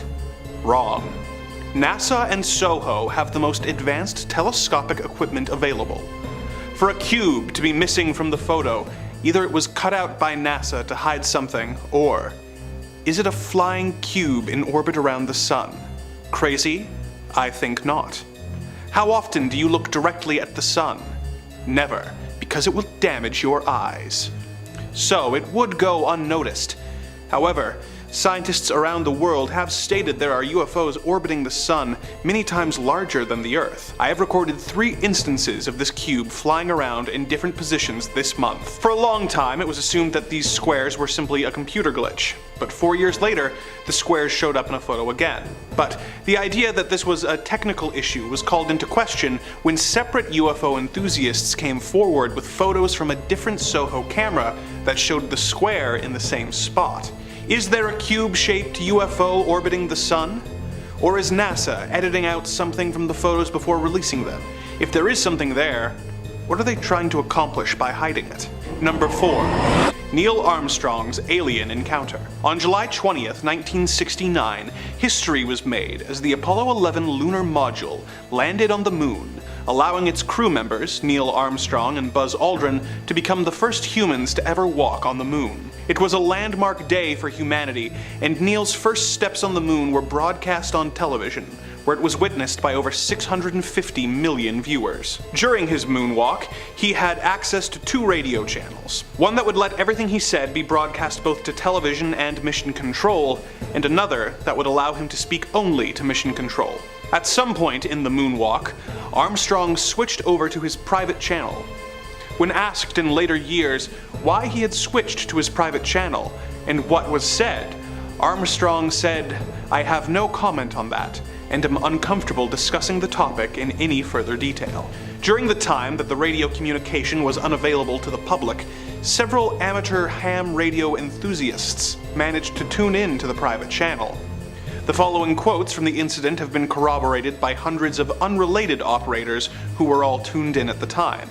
"I say that there were other spaceships. Those are giant things. No, no, no, this is not an optical illusion. No one is going to believe this. They're here, under the surface. We saw some visitors. They were here for a while, observing the instruments. I say that there were other spaceships. They're lined up in the other side of the crater. My hands are shaking so badly, I can't do anything. Film it. God, if these cameras have picked up anything, what then? I didn't have any film at hand. 3 shots of the saucers, or whatever they were, that were ruining the film. They've landed here. There they are, and they're watching us." In the years since, this was denied by Armstrong and NASA, but Buzz Aldrin did say there was at one point an unknown object tracing their path to the moon. Were some of the over 650 million beings watching the moon landing visitors from another world? We may never know for sure. Number 3. NASA cutting the live feed. Another of NASA's crown jewels is the International Space Station, which, as the name suggests, was built with the collaboration of other countries in an effort to collect data and therefore raise our understanding of the universe and our place in it. The International Space Station broadcasts a live stream that anyone on the internet can watch. But sometimes the feed is lost. Sometimes this feed going down feels somewhat convenient. On July 9th, 2016, the live feed showed a bright glowing object falling into view of the camera. Just as the object is about to get into a more viewable position, the feed dropped, and a message came on screen claiming that technical issues had caused the feed to cut out. One YouTuber grabbed the footage and uploaded it. In the caption of the video, he states that it wasn't necessarily an alien craft and very well could have been a meteor, but the fact that the feed was cut just before the camera could broadcast a clear look was inherently suspicious. A spokesperson for NASA came forward, saying the feed being cut was not a deliberate act, explaining that the station regularly passes out of range of the tracking and data relay satellites used to send and receive video, and telemetry from the station. For video, whenever we lose signal, the cameras will show a blue screen or a preset video slate. This explanation, of course, did little to appease the people of the internet, who had already decided that the feed was cut in an intentional effort to prevent the regular people of Earth from learning about visitors from another planet. But as far as explanations from government agency goes, this is one of the better ones I've heard. Number 2. The MJ-12 documents. When John F. Kennedy was made President of the United States in 1960, he quickly developed a reputation of not being a fan of the intelligence community. He believed that certain information should be shared with the people they were governing, and perhaps even more surprisingly, felt that some information should be shared with their Soviet counterparts in the interest of developing a relationship and de-escalating the Cold War in the aftermath of the Cuban Missile Crisis. He apparently drafted and sent a memorandum in 1963, 2 weeks before his death, that requested that NASA initiate broader cooperation with the USSR in their outer space and lunar landing programs. Part of this document says that NASA would have to share classified UFO secrets with the Soviets. It has been claimed that the idea of sharing this information with an enemy state was the last straw for the intelligence community, all of whom apparently formed together to pool information and plans in a group called the Majestic 12, which was supposedly formed by President Truman in 1947 to deal with UFO activity. In documents that had apparently been saved from a fire known as the MJ-12 documents, it is stated that Kennedy has been making inquiries about the Majestic 12's activities that cannot be allowed. The document goes on to talk about how the issue should be handled, saying that when conditions become non-conducive for growth in our environment, and Washington cannot be influenced any further, the weather is lacking any precipitation, and it should be wet. Well, for a layman, this is more confusing than anything. It may be clear when you consider that wet work is a euphemism for assassination. It should of course be noted that official government agencies claim that these documents are forgeries, but it's not like an intelligence agency partially responsible for the death of a president is going to verify documents that supposedly implicate that same government agency. Was President Kennedy killed for trying to force NASA to share information of UFOs with the Soviet Union? If these documents are authentic, it would certainly seem to be the case. Number 1. The Apollo 8 confirmation. The original goal of the 1968 Apollo 8 mission was to be the first craft to leave low orbit and fly in an elliptical medium Earth orbit. JFK had challenged NASA to put a man on the moon by the end of the decade, and that deadline was fast approaching. So, in order to make the most of their opportunities, NASA made a bold call and decided that rather than settling for medium Earth orbit, they would instead quite literally shoot for the moon, which they would then orbit before returning home. Apollo 8 launched on December 21st, 1968, and reached the moon on Christmas Eve. Millions watched as astronauts Frank Borman, Jim Lovell, and Bill Anders made their orbit of the moon. Despite NASA having a reputation for planning everything down to the minutiae, the plans for this broadcast were surprisingly loose. As Borman recalled, "We were told that on Christmas Eve we would have the largest audience that had ever listened to a human voice, and the only instructions that we got from NASA was to do something appropriate." The astronauts chose to take turns reading from the book of Genesis while their craft made 10 orbits around the moon. As Lovell later said, "The first 10 verses of Genesis is the foundation of many of the world's religions, not just the Christian religion. There are more people in other religions than the Christian religion around the world, and so this would be appropriate to that, and that's how it came to pass." With the more sentimental aspects of the broadcast complete and their mission a success, it was time for the astronauts to come home. Mission Control waited anxiously as Christmas Eve turned into Christmas Day to find out if the engine burn for the craft to leave their lunar orbit had worked. Word soon came from Jim Lovell confirming not only that the ship was on its way home, but something else as well.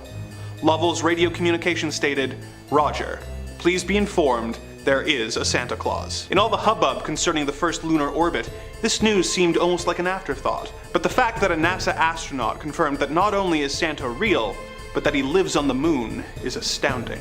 NASA never followed up on this information publicly, but what else have they learned since then? Are the legendary elves really moon people? Is the workshop located on the dark side of the moon? This is yet another example of NASA giving us bites of information that raise more questions than they answer. Number 5. The NASA Photoshop cover-up. The most recent of the incidents on this list is the accusation from prominent UFO hunter Scott C. Waring that NASA is editing archival photos to remove alien craft in an effort to hide the existence of extraterrestrials from the people of Earth. As evidence of this, he posted a photo from the 1968 Apollo 7 mission that he claims shows a UFO on his blog, saying that the craft he saw in 2013 had been edited out of the photo by 2015. As he himself put it, "Guys, I discovered this UFO back in 2013 and NASA used my website to edit it out by 2015. Now I have found them in the US National Archives. They have accidentally saved the original Apollo 7 photo with the UFO in it. The photo in question shows a black object seemingly floating below the Apollo 7 spacecraft and above the planet. The supposedly edited photo does not show the small black object." Waring expressed his concerns in the following quote, This is 100% proof that NASA used my discoveries and used photo editing software to edit out the UFO and then add a lot of contrast to the original photo to cover up most of the detail. Then, to top it off, they no longer have the largest 5 megabyte size to download, but instead only have a tiny thumbnail of about 200 kilobytes in size. Its reduced size and quality has destroyed its usefulness. NASA has to be stopped. This kind of cover-up is very corrupt and deceitful to not only the American public, but the world. Despite these claims, the black mark can be seen in other official versions of the photo, and according to analog film experts, they say it is likely just an imperfection in the photo negative. As they put it, irregular shaped dull marks or roundish spots on the surface of your film are likely to be drying marks, caused by the droplets of water forming in the film's surface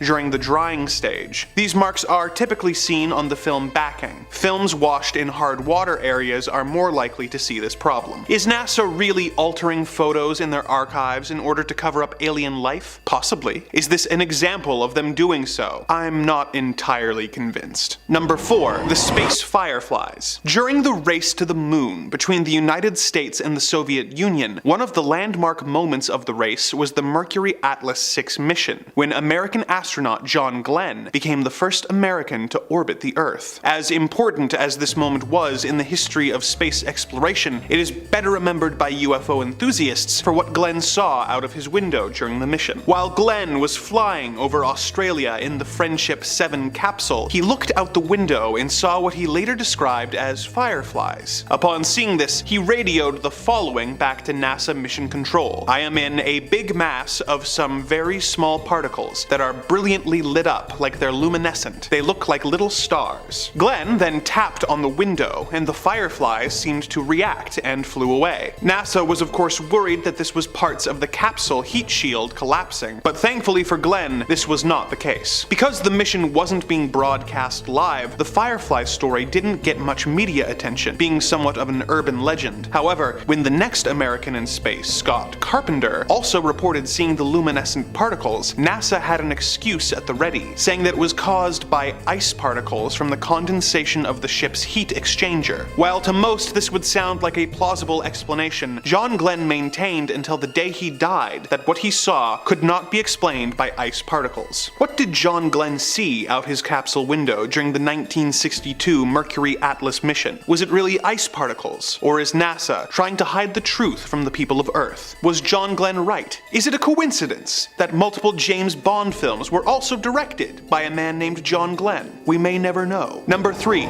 Shuttle Atlantis' close encounter. In an age of internet and live broadcasts, it is getting harder and harder to prevent information from reaching the public, with it usually being only a matter of time before secrets find their way out of the shadows and into the light. Such is the case in our next entry, which happened in 2006 during the STS-115 mission of the Shuttle Atlantis to aid in the construction of the International Space Station. The shuttle and its crew had successfully completed its mission and had almost completed the trip back to Earth when Mission Commander Brent Jett looked out the window and noticed, as he put it, some kind of reflective structure. He radioed Mission Control and told them what he saw, telling them that what he was looking at, quote, "didn't look like anything I've ever seen outside of this shuttle, that's for sure." NASA was worried that whatever the object was, it might be some crucial part of the craft that had broken off. They took control of the cameras that were broadcasting the mission to try and get a look at what Commander Jett had seen. To the shock of all the cameras, it saw 3 bright objects in the sky. The information was picked up by the media,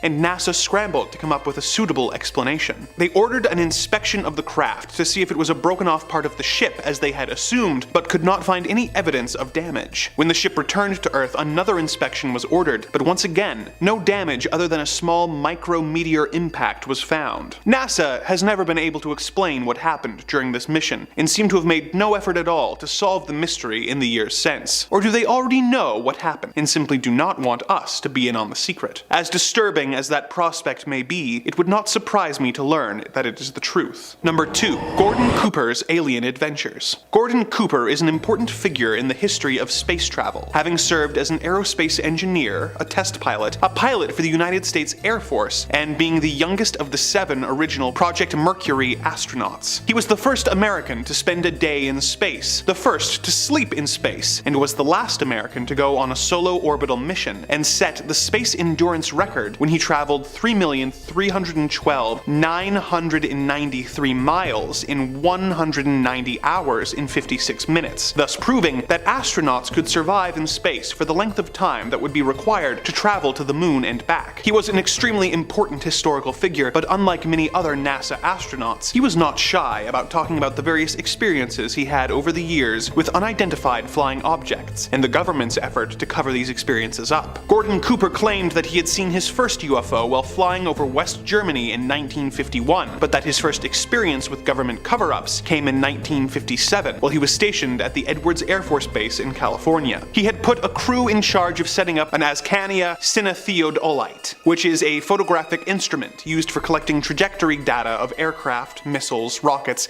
and other similar equipment. The equipment was set up on a dry lake bed and set to take pictures at 30 frames per second as aircraft landed. The men later reported to Cooper that they had seen something odd and had captured images of a strange-looking saucer-like aircraft that hadn't made any sound while landing or taking off. The men were used to seeing experimental aircraft, but were unnerved at the sight of this saucer, which had hovered over them, landed about 50 yards away using 3 extended landing gears, but had taken off when they had approached for a closer look. Cooper called a special Pentagon number, which was meant for reporting such phenomena, and was told to have the film developed, to make no prints of it, and to send it to them in a locked courier pouch. However, as Cooper would later admit, they hadn't told him not to look at the negative before sending them out. He looked at them and saw incredibly high-quality images of the flying saucer. He had expected there to be a follow-up investigation, but never heard anything further. He tried to track down what happened to the images, but never found out, assuming that they ended up in the Air Force's Project Blue Book, which was the Air Force's official UFO investigation. He had to deal with more government concealment, this time from NASA, when he did his solo orbital mission in 1963. While being broadcast live on NBC, Cooper told Mission Control that he could see a glowing green object which was rapidly approaching his craft. The object was not an illusion and even showed up on radar, but when he returned to Earth, he was forbidden to talk about the experience any further with the press. The reporters brought in for the subsequent press conference for the mission were also told that they could not ask Cooper about the green orb either. Years later, Cooper would talk about this encounter more openly and discuss the fact that NASA and other government agencies were covering up several stories of UFO encounters. He even spoke to the United Nations on the subject, saying, "Authority is afraid that people may think of God knows what kind of horrible invaders. So the password still is, we have to avoid panic by all means." Did Gordon Cooper really see multiple UFOs during his life? And if so, did NASA and the Air Force prevent the public from learning about these visitors from another planet in an effort to avoid panic? Will there ever be a point in history where they trust the people of the world to be able to handle such news? Much like the identity of the flying saucer's pilots, it is unknown. Number 1. Did we even go to the moon? As we bring our video to a close, we must talk about one of the most popular NASA cover-up theories out there. While several people are convinced that NASA has come across evidence of alien life that they are keeping from us, or that they have even managed to make contact with extraterrestrials, there is still an inherent level of trust involved in those theories. The idea that NASA is covering up such evidence relies on the belief that NASA has really managed to send men to space. However, there are a significant number of people who don't even trust that this occurred, believing that man has never set foot on the moon. In the interest of fairness, let's explore this theory further. The gist of the theory is that while the United States and Russia were racing to see who could get to the moon first, the United States government built a set and filmed fake astronauts pretending to walk on the moon, broadcasting the footage across the world and effectively ending the space race in their favor. Some theories even say that famous director Stanley Kubrick was hired after the impressive special effects in his science fiction film 2001: A Space Odyssey caught the eye of the US government. He was apparently hired to direct the allegedly fake moon landing. The evidence that people have latched onto over the years include shadows in photos that don't line up how people think they should, claims that the astronauts could not survive the Earth's radiation field, the lack of stars in the moon landing photos, and the infamous American flag that they claim appears to be flapping in the wind despite the lack of wind on the moon. Most, if not all of this evidence has been explained by NASA, but once someone is convinced that the moon landings are fake, no explanation from NASA is going to convince them. Whether the moon landing is real or not, it is a good example of how the public's trust in a government institution can erode to the point where some people feel like they can't even take the most basic bits of information provided by NASA for granted. Starting off this list in our number 5 spot, we have Project Grudge Report 13. Okay, so I've read quite a few different UFO sighting stories and stories of alleged alien abductions, and this is fully one of the most terrifying that I have ever heard of. So basically, the story starts off in March of 1956 when Air Force Sergeant Jonathan P. Lovett was assisting Major William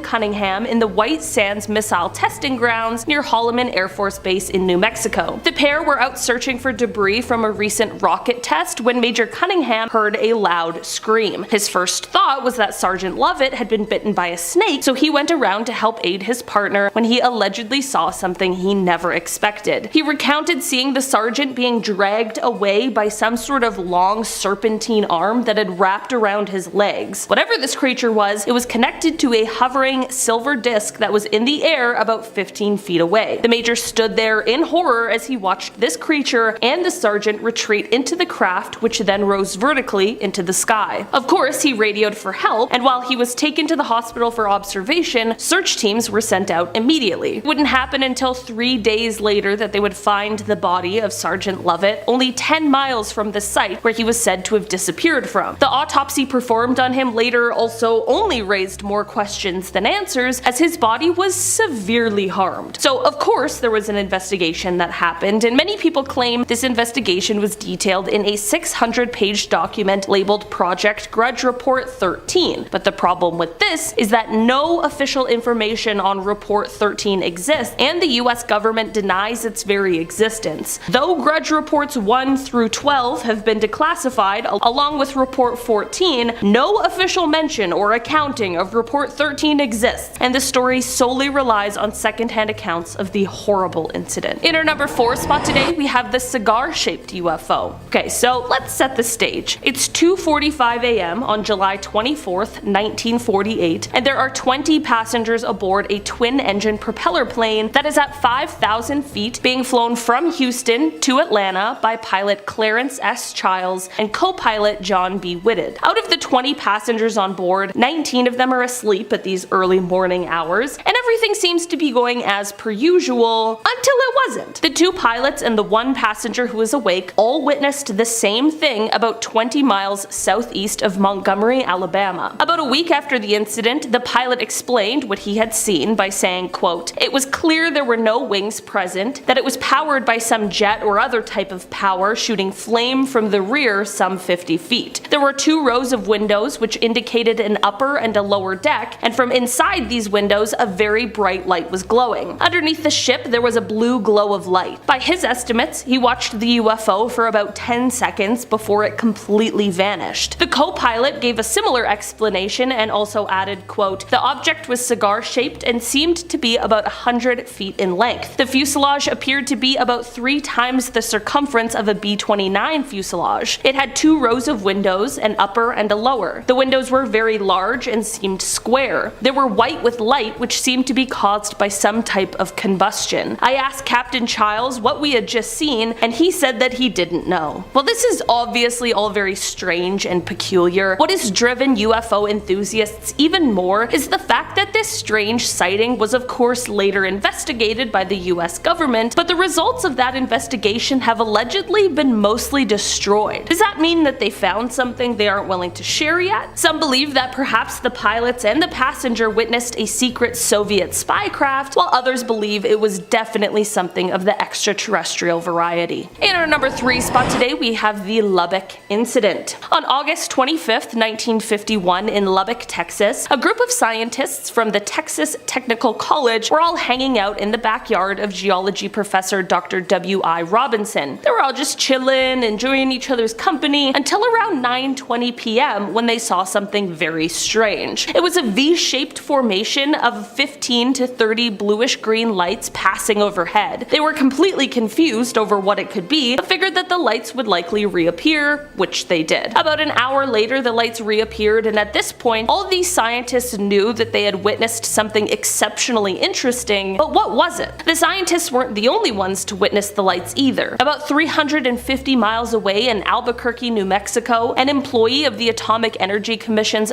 top secret Sandia Corporation, who had a high-level Q security clearance, had been sitting outside with his wife, quote, gazing at the night sky, commenting on how beautiful it was, when both of them were startled at the sight of a huge airplane flying swiftly and silently over their home. On the aft edge of the wings, there were 6 to 8 pairs of soft, glowing bluish lights. There were more sightings as well, all reporting a similar thing. The group of scientists began investigating, tracking the lights, which they witnessed 12 more times. They measured the angle of the lights, they tracked the speed, and they attempted, unsuccessfully, to try and measure the UFO's altitude. Here's the deal with this though. The government did end up investigating, but the official explanation for these lights is the most cryptic message I've ever seen. It read, quote, I thought that the professor's lights might have been some kind of birds reflecting the light from mercury vapor streetlights, but I was wrong. They weren't birds. They weren't refracted light, but they weren't spaceships. The lights that the professor saw have been positively identified as a very commonplace and easily explainable natural phenomena. I can't divulge exactly the way the answer was found because it is an interesting story of how a scientist set up complete instrumentation to track down the lights. Telling the story would lead to his identity, and in exchange for his story, I promised the man complete anonymity. Despite people claiming that the mystery has been solved, by this explanation, people are left with a lot more questions than answers. In our number 2 spot today, we have the Shag Harbor Incident. This UFO encounter is often referred to as Canada's Roswell, so I was shocked that I hadn't heard of it before. Basically, this incident took place on October 4th, 1967, when an unknown object crashed into the water near Shag Harbor, which is a tiny town in Nova Scotia. There were at least 11 people who witnessed this object as it crashed, and many people claimed to have heard a whistling sound followed by a loud bang when the crash took place. The witnesses that claimed to have seen the UFO were all doing a bunch of different things at the time. One couple was just sitting on their porch, but the 2 witnesses that really get me are a flight pilot and a ship captain. On Air Canada Flight 305, First Officer Robert Ralph pointed out to Captain Pierre Charbonneau that there was something strange at the left side of the aircraft. They reported an object tracking along on a parallel course a few miles away and described it as a brilliantly lit rectangular object with a string of smaller lights trailing the object. Shortly after they first noticed it, there was a large but silent explosion near the unknown object, and then 2 minutes later there was a second explosion, but this one faded to a blue cloud. As for the ship captain, Captain Leo Howard Mercy, he saw 4 blips on his Decca radar that were totally stationary. This led to him looking up to the sky, and that is when he saw 4 bright objects sitting in a rectangular formation about 28 kilometers from the vessel's window. He wasn't the only one who saw it on board. The entire crew of nearly 20 fishermen stood on deck and watched. A man named Laurie Wickens was another one of the witnesses, and he and some of his friends ended up calling the RCMP, the Royal Canadian Mounted Police, because they saw a huge object floating in the Atlantic Ocean about 1,000 feet off of the shore. This is all super weird, and not only the RCMP, but also the Royal Canadian Navy and the Royal Canadian Air Force became involved in investigation, but nothing was ever recovered or found. But it was also revealed that all commercial, private, and military aircrafts along the eastern seaboard were accounted for, so what could have all these witnesses seen? Since they have never officially identified what it was in the official Government of Canada documents, it is listed as a UFO. And finally, in our number 1 spot today, we have the Westall Incident. Taking it back to 1966, we have the largest mass UFO sighting in Australia that at the time was largely ignored. This incident took place when over 300 students and staff members of a school in Melbourne all witnessed multiple UFOs silently flying through the air before they landed in a nearby field. Well, there's been a ton of speculation about this incident in the many years it's been. One witness account stands out among the rest, and that is the account made by the science teacher from the school, Andrew Greenwood. He was alerted to the UFO event by a hysterical student, and when he went outside to see for himself, everything changed. Previously a skeptic of UFO stories, Andrew's mind was abruptly changed when he saw, as he described it, a round silver object about the size of a car with a metal rod sticking up in the air. He went on to explain that suddenly 5 planes came and surrounded the object, all while more people were gathering to watch. He called what happened next the most amazing flying he has ever seen, explaining that, quote, every time they got too close to the object it would slowly accelerate, then rapidly accelerate, and then move away from them and stop. Then they would take off after it again, and the same thing would happen. This This went on for about 20 minutes before the mysterious object just vanished. As weird as this all was, what was almost weirder was what happened next. Firstly, the headmaster of the school is said to have tried to put a stop to anyone talking about the incident at all, threatening severe punishment to any student or staff who was caught speaking about it, and when the Royal Australian Air Force contacted him, he refused to talk to them at all about it. There have also been stories of witnesses getting visits from people warning them not to speak of the incident. Andrew explained, quote, when he asked the physical education teacher to describe what she had seen herself so that he could compare it with his own observation, she just wouldn't say anything. Another witness who did talk to Andrew and described what she had seen in great detail, just 30 minutes later refused to speak to him and wouldn't say a word. Was this because of the threats from the headmaster, or was something else going on here? This is definitely one strange UFO story that leaves behind a lot of questions. In 5th place, we have the lights above the New Jersey Turnpike. On July 14th of 2001, drivers on the New Jersey Turnpike stopped on the highway just 15 minutes after midnight, where they marveled at the sight of strange orange and yellow lights in a V formation over the Arthur Kill waterway between Staten Island, New York and Carteret, New Jersey. Carteret Police Department's Lieutenant Daniel Tarrant was one of the witnesses, as well as other metro area residents from the Throgs Neck Bridge on Long Island and Fort Lee, New Jersey, near the George Washington Bridge. Air traffic controllers initially denied that any airplanes, military jets, or space flights could have caused the mysterious lights. A national weather meteorologist could find nothing in the weather to also explain those lights.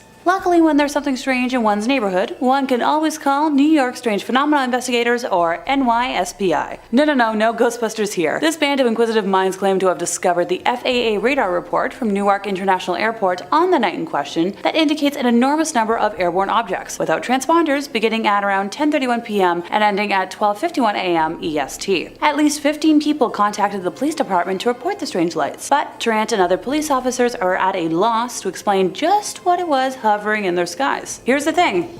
It's been 22 years since that incident now, and if there weren't any military folks in the air, and so many witnesses saw this, I'm leaning towards an other on this. In 4th place, we have the Alderney UFO sighting. On April 23rd of 2007, Ray Bauer, a 50-year-old pilot with 18 years flying experience, reported seeing a cigar-shaped brilliant white light in the sky. Now, he first thought that it was reflected light from greenhouses on the nearby island of Guernsey, before realizing it was a stationary object, approximately the size of a Boeing 737, at an altitude of around 2,000 feet and at a distance of roughly 40 miles. Bauer said that he approached the light and looked at it through his binoculars. He also said he saw a second object moving in formation with the first set of light, later stating it was around closer to the island of Guernsey. He said the UFO was clearly visual for approximately 9 minutes. After landing in Alderney, Bauer made an official report to the Civil Aviation Authority, labeling the incident as a near miss. He then flew the return leg of his flight to Southampton, but did not see the objects again. By the 25th of April of 2007, the British Ministry of Defence had stated that it would not investigate the reported sighting. Approximately a week after that sighting, the MOD stated the incident had taken place in French airspace, and so it was outside their responsibility. 2 weeks after that, the MOD released information connected with the report, including a statement from a second pilot. The report of the sighting published by the MOD reads in its entirety. First object was bright orange yellow, there was a gap in light or darker area. Second object was identical. Several passengers on his aircraft had noticed the light, one of whom described it as sunlight colored. In 2021, he said it was a very sharply defined, solid, bright yellow gold object with a couple of black bands on the side that were kind of shimmering. 2 passengers reported seeing the light to the Evening Standard, one of them describing it as an orange light, kind of like an elongated oval. Patrick Patterson, a pilot from the Channel Islands airline Blue Island,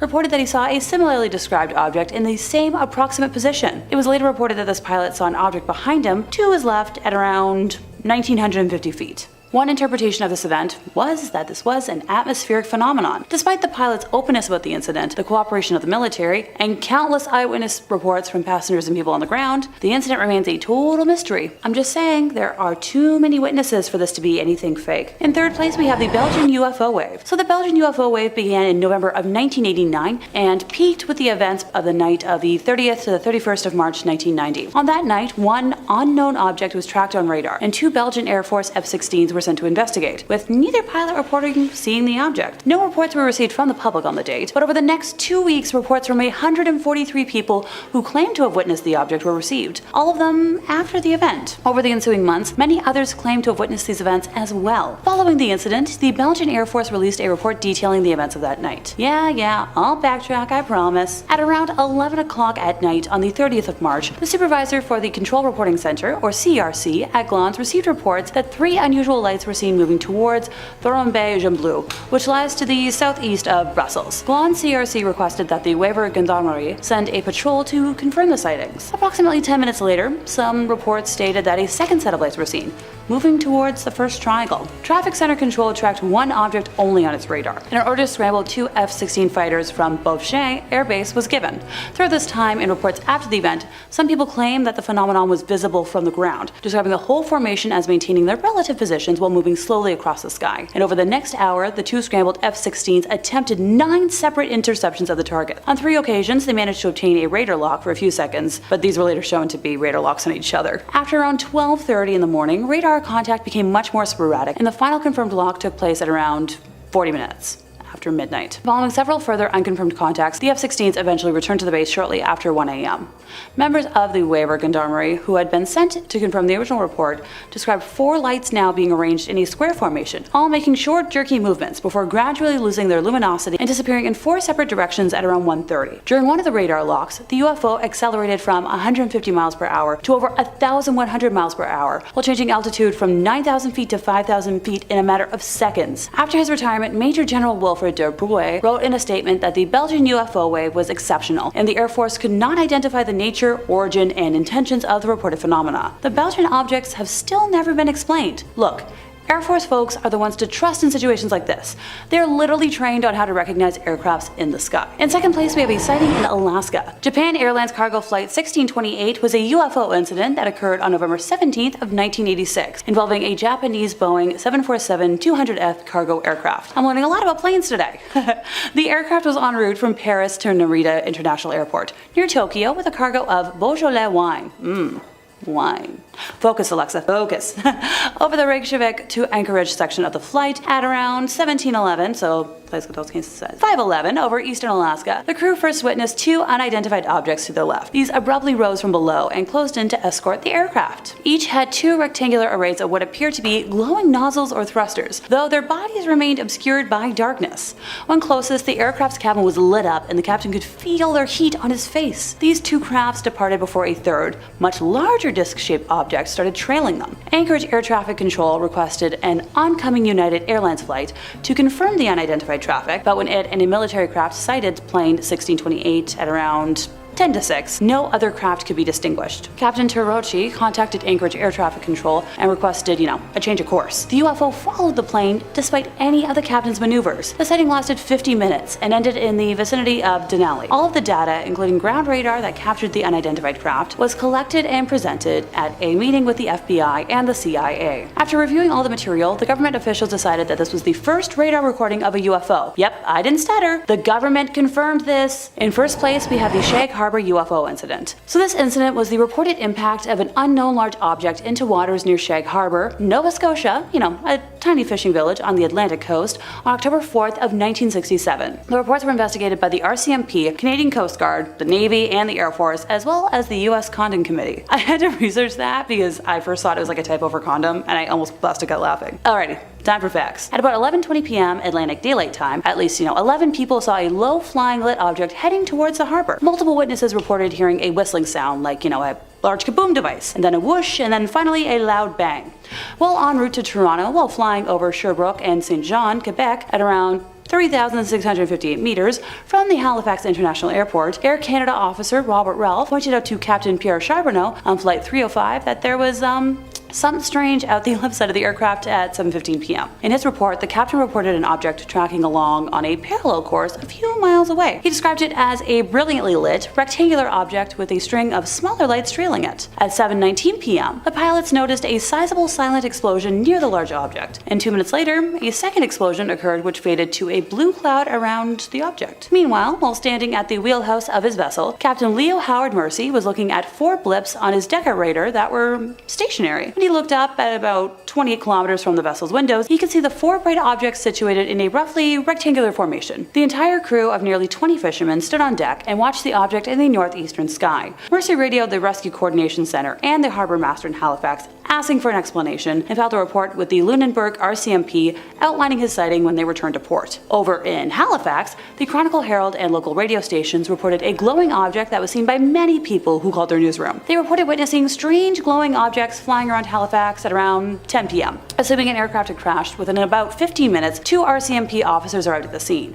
Concerned for survivors, the RCMP detachment contacted the Rescue Coordination Center in Halifax to advise them of the situation and ask if any aircrafts were missing. Before any attempt at rescue could be made, the flying object, with the lights still showing, started to sink and disappeared from view, so a rescue mission was quickly assembled. Within half an hour of the crash, local fishing boats went out to the crash site in the waters of the Gulf of Maine off Shag Harbor to look for survivors. Here's the fun part. No survivors, bodies, or debris were taken, either by the fishermen or by a Canadian Coast Guard search and rescue cutter, which arrived about an hour later from nearby Clark's Harbor. By the next morning, RCC Halifax had determined that no aircrafts were missing. While still tasked with the search, the captain of the Canadian Coast Guard cutter received a radio message from RCC Halifax that all commercial, private, and military aircraft were accounted for along the eastern seaboard in both Atlantic provinces and New England. That same morning, RCC Halifax also sent a priority telex to the Air Desk at Air Force Headquarters in Ottawa, which handled all civilian and military UFO sightings, informing them of the crash and that all conventional explanations such as aircraft, flares,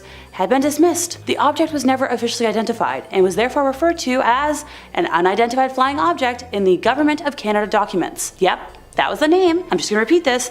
The Government of Canada officially confirmed it as a UFO. 2 days after the incident had been observed, a detachment of Navy divers from Fleet Diving Unit Atlantic was assembled, and for the next 3 days, they combed the seafloor of the Gulf of Maine off Shag Harbor looking for an object. The final report said no trace of an object was found. Just saying. Fascinating that no one found anything, and that the government confirmed it was a UFO. So take that, skeptics. And that brings us to the end of our list, and I'm just saying, I think I touched on some pretty credible tales. I'm sure the skeptics will want more proof, but sadly it just doesn't exist. To quote a good friend of mine, you cannot convince someone if they don't want to be. So I guess enjoy being a killjoy. Number 5, the USS Omaha. Coming up first today on our list of unexplained UFO sightings on camera is going to be this wild footage taken off the coast of San Diego from on board the Navy ship USS Omaha. The video footage was shot on an FLIR camera, which is an incredibly expensive, fancy bit of tech. It's a thermal camera to detect heat. It's perfect for this sort of thing. And if you want one for yourself, civilians can buy these cameras. They cost $300,000. That's about 1 month's rent in Toronto. Very fair. In the footage, we can see what looks to be a sphere-like object flying over the ship before entering the water. The Omaha claimed that for days before this incident was recorded, they were seeing drone-like objects flying around their ship that the crew had no knowledge of. This footage was taken from a crew member trying to ascertain what it was that they were dealing with. Now there is some audio on the clip and it's illuminating. When the object goes into the water, we hear the sailors say mark, bearing, and range, meaning that the sailors on the ship were making a note of the coordinates and location where it went in, suggesting that maybe a submarine was sent in to recover or discover whatever was going on in there. Did it even submerge in the water, or does it seem a bit too like the craft outright disappears going into the water? I wish so bad we could get some more angles on this, or a follow-up to be able to find out what this was. Until then, we just have this strange footage to go off of and what speculation we have at home. There's a wild conspiracy theory that I just found out recently and I love, and we'll mention it a few times in this video, about a secret UFO construction facility under the water. Maybe this drone was heading on home. Who knows? And if you're looking for way more conspiracy theories about really anything, aliens, Bigfoot, JFK, you name it, we got all of that and then some on Top 5 Scary. We really have a video on just about anything and everything you can think of that's freaky and eeky. So hit subscribe, make sure you hit that little bell so you don't miss a scream, but if you wouldn't mind, do that at the end of this video, because I got 4 more stories of UFO sightings coming up for you right now. Whew, number 4. Our next clip comes to us from the UFO subreddit, and it was posted by user The Firo, saying, "This video was taken by a good friend of mine on a flight to El Paso, and as soon as it gets noticed, it's gone." In the video, we can see we're in the passenger seat of a jet, high above the ground. And flying around the windows is an unexplained object zipping around at high speeds. Saucer-like object looking a bit like maybe it was a frisbee that got tossed into the air by Godzilla. Now, it does definitely look like a classic flying saucer, like what you imagine a UFO to be, but not as many people were convinced. More than a few people in the comments section for this one were a little skeptical of this high-flying footage. Several commenters suggested that this flying saucer is actually little more than a reflection of something from inside the plane's cabin, suggesting that if you pause enough and look right in the video, you can see the object's reflection being repeated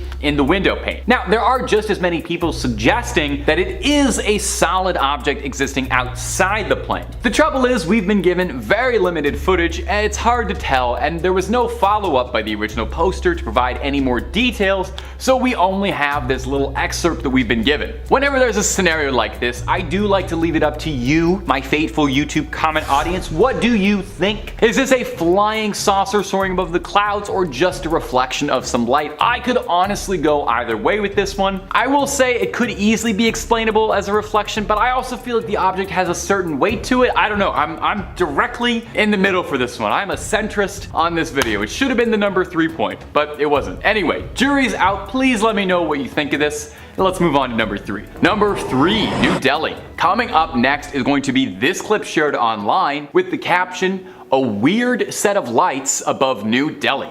Take a look-see. So in the clip, pretty clearly we can see, yeah, there's some strange lights going on in the night sky above New Delhi. There's a scattering of lights above the city's horizon. Now, immediately your first thought might be that it's drones, which is a reasonable assumption when it comes to UFO stuff. I feel like several videos that come out of little glowing lights dashing across the night sky usually end up being civilian drones. However, the original poster clarified that drones are illegal in India and aren't widespread at all for civilians. And on top of that, the area that's being filmed is said to be in the slums, where it's incredibly unlikely that anyone would have access to drones. The poster added this little bit of context with the video. I saw this today around 8 p.m. in New Delhi with a friend. It was massive. This cannot be a building, as there is no tall building in that direction, only slums with heights of about 4 to 5 floors, yet this building looked as tall as the Burj Khalifa. There was a moderate wind going on, and I thought, if it's drones, why aren't they swaying? Not to forget, drones are illegal in India and especially in New Delhi. It looked massive in the sky. I wish the camera saw what my eyes could see. It could absolutely blow me away. I've been to drone shows, but this looked nothing like it. Any idea what this could be? Also, I agree. I wish our cameras did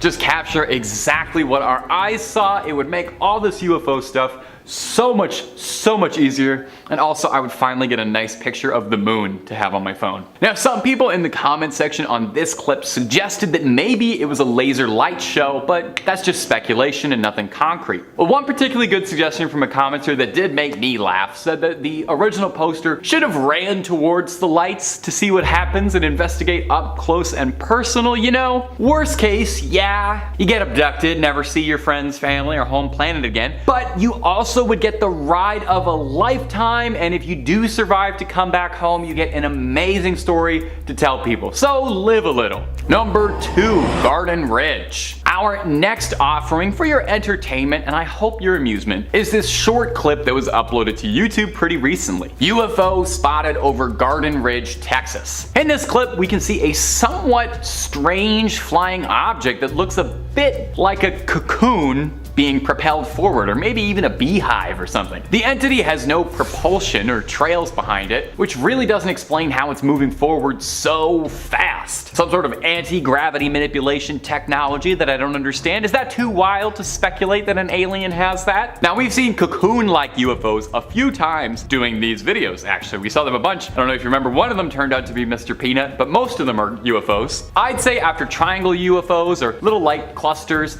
I probably see videos of little cocoon-like UFOs like this more than any other kind. So what are these cocoon-like UFOs that keep appearing, and why do they all look so similar? This lack of propulsion too is really puzzling me. Now, the original poster returned after the fact to add a little bit of clarity in the comments. He said the object was moving with the wind, not against it, so maybe it's possible it's something like a weather balloon that has been swept up in an air current. That's usually what most of these clips turn out to be. I would love to see a statistic on how many UFO sightings are actually weather balloons, because I suspect it's probably like 99%. Another commenter suggested that this could be an object heading towards Randolph Air Force Base, speculating that the UAP seen in this video could be a manned jetpack or a very tiny stealth craft of some kind, which would be pretty cool, or even some sort of new drone technology the US military is developing. Now, among other things though, the original uploader did admit and suggest that this really could just be a balloon, suggested that he thought it might be attached to a floral arrangement that somebody let go of. Hey, maybe an alien was picking up a last-minute Valentine's Day gift, or hey, maybe an alien had to apologize to someone, you know? Maybe a probing went wrong and a little flowers was the only thing that could smooth it over. I wonder if they'll keep that in the video.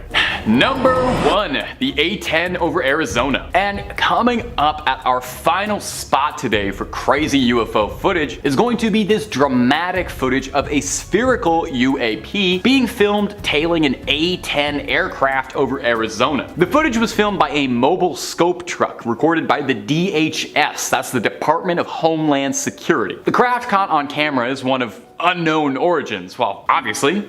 So why it's a UFO. The U doesn't stand for usual, it's unidentified. Now, there's really not a lot to go on from this clip, as the original uploader didn't provide a ton of insight or backstory beyond the short clip, so we're left with mostly speculation. Similar to the previous clip, I have to wonder maybe if this is a drone of some kind due to its size in comparison to the rest of the craft, which dwarfs it. Could this be an unmanned craft? Is someone piloting it from a remote location far away? Now, earlier in the video, I quickly shouted out a conspiracy which I recently discovered, and I hope we can do like a full video on it because it was fascinating, saying that a majority of the crafts that we see in UFO videos are scout crafts that come from a construction facility hidden somewhere deep beneath the ocean from a civilization that predates ours. This advanced technological facility is manned by an artificial intelligence that keeps it running autonomously and produces these small crafts naturally to scout out the planet and, well, I don't know yet what they're doing, but something alien. Now, obviously, that is a very, very, very tinfoil hat theory. I got it from a less than reputable website, but it is a ton of fun to speculate on and would certainly make sense why there are so many sightings of these similar objects if they were all literally coming from the same factory line. And also, wouldn't that just be the nicest, I don't know, funniest little ironic cap to aliens if we're spending all our time looking up, but they've been below us the whole time? Anyway, something to think about. Number 5, Bonita Springs, Florida. Our first clip today is going to be coming to us from the UFO subreddit, because really,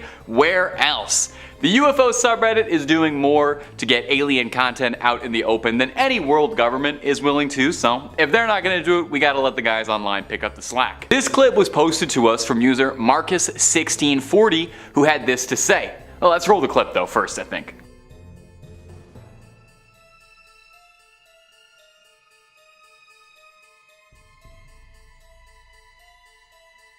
I was working in my garage, which is about 100 feet west of this camera location, doing the things you do to keep the wife happy. The sky's clear, and out the corner of my eyes, I see this bright ball getting bigger and bigger. It was really bright and then faded away fast. It wasn't a meteor, and I checked planes live, nothing was close. I'm in Florida, so this stuff is pretty common, but this was weird. And no noise. Now, in the clip, it can be a bit hard to see, so I'll guide you through this, definitely as well, because it isn't black and white, which does take away some of it. But we see a bright light up in the sky that comes into frame, hovers around a little bit, it kind of seems like it's scoping out the situation, and then flies out of frame after, I guess, it decides there's nothing happening. Now, OP said that the ball of light when he saw it come into frame was this shining, radiant orange, impressively bright in the night sky. Obviously, that doesn't translate super well, so we have to use our imagination just a little bit, you know, close your eyes and imagine it's bright and orange. Wow, what a lovely shade you used. Now, some speculation in the comment section of Reddit had people wondering if possibly this could be something like space debris burning up on re-entry, or a satellite reflecting the sunlight down to Earth for but a second. Pretty difficult to tell from here, but that's the way it goes with the paranormal sometimes. Nothing can ever be so easy, and would we really want it to be? I think we should have to fight for it just a little bit. Fight to get the truth out there. And as usual, my friends, if you're looking for more UFO sightings and content, I have a pretty good idea of where you can find more of it. We've got 8 parts worth of UFO sightings from 2023 alone. If you haven't clicked on through yet, you gotta catch up. And if UFO videos aren't your jam and you clicked on this out of accident, we've got loads more scary content for you, ranging from the macabre and mysterious to the outright horrific and hard to believe. Click on through and find something to scream at, and subscribe and help us out. Mean a lot from Old Tay. Number 4, the Netherlands. Our next sighting is going to come to us from the Netherlands. Seems even aliens can't resist hitting up Amsterdam. Let's roll the clip first to get your eyes on it, and then we're going to take a quick listen to the description posted by its witness, who's remained anonymous. Just before 6 p.m. in front of the cinema in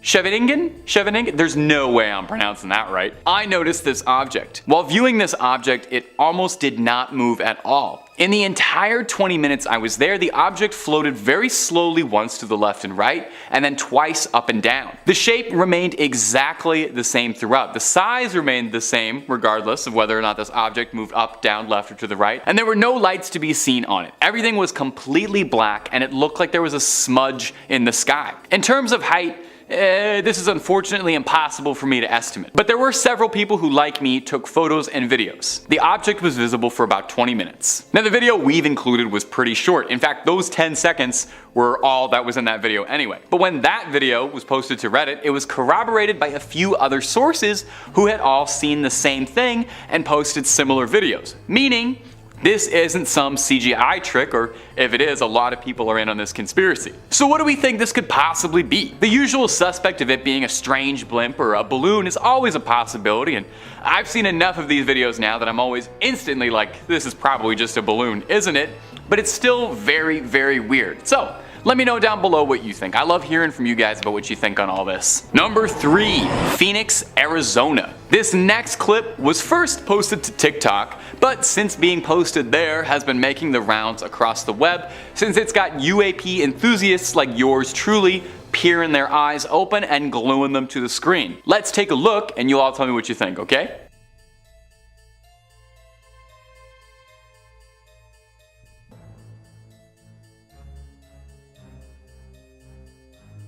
Now whatever is going on in there is definitely odd. That much I can say with absolute certainty. There's something up there in the clouds that's floating above almost menacingly, maybe that's just me, and it's flashing a light brightly, and I swear it almost looks like it's turning invisible over and over again. The thing seems to be slowly moving across the sky in a way that makes it look like it's scanning the surroundings. Naturally, commenters went a bit wild with this clip, speculating like I am now. Some suggested that this could be something like hyper advanced military technology being tested out in the field, which would definitely be exciting, and honestly, more probable than not, I feel like there's a lot the government don't tell you about what they're working on. The CIA themselves even said that they think most alien sightings in the 50s and 60s were just reports of the U-2 spy craft. Others suggested that this could be something as dull as a civilian drone being flown around in the sky with a lighting rig attached for no other purpose than to drum up attention and get some TikTok views. But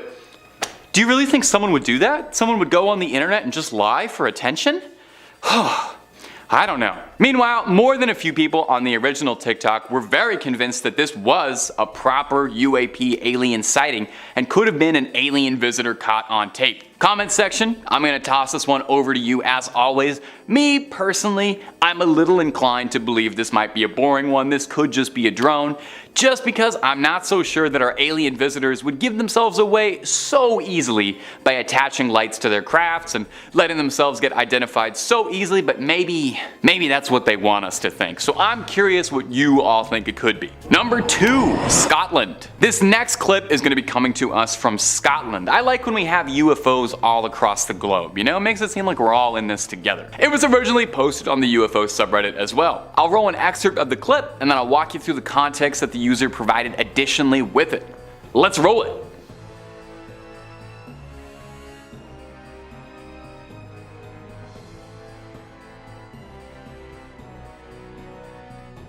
Okay, pretty cool stuff, right? So the user posted, there are two objects in the sky moving at a steady speed. They were not massive, I reckon about the size of a Jeep, maybe twice that size at most.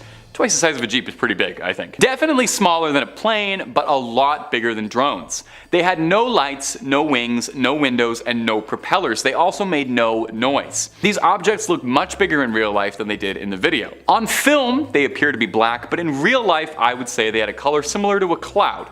Not quite white, but not quite gray either. They looked to be spheroid or tic-tac shaped, and they looked solid and metallic. They seemed like they had smoke coming out of them sometimes, but it was hard to know if that was just them moving through the clouds, causing an effect that looked like smoke. In terms of height, they were flying about twice the height of a typical city building, definitely lower than a plane would have. Also, may I just say, as someone who watches a lot of UFO clips, to be able to find one that is clear as day, filmed on a high quality camera, recorded for a good amount of time, and also had a lot of context provided, put this thing in a museum. That is 1 in a billion. I don't even care if these things aren't aliens. Those three qualities are more exciting than aliens to me. Now, when this clip was posted to Reddit, there were a few people speculating that these could be balloons, despite the original poster pointing out that they thought the things were emanating smoke, so it's, no pun intended, a bit up in the air what these things might be. We get reports of cuboid or tic-tac like UFOs a lot in this video series, which does make me think there's something suspicious going on if so many people report on similar objects like that, but we still don't have any answers. I hope we get there someday. I know the truth is out there. Number 1, Hollywood. Our final entry for this video is going to come to us from Hollywood. Even aliens like the tourist hotspots. Let's roll the clip and I'll add the commentary and speculation afterwards, because this one's a good one. There's a reason I saved it for the last.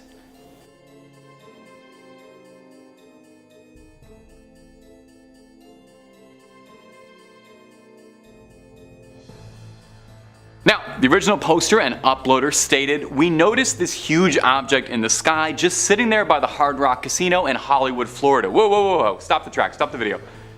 Are there 2 Hollywoods? I'm a Canadian, so I don't know these things. Is Florida in LA?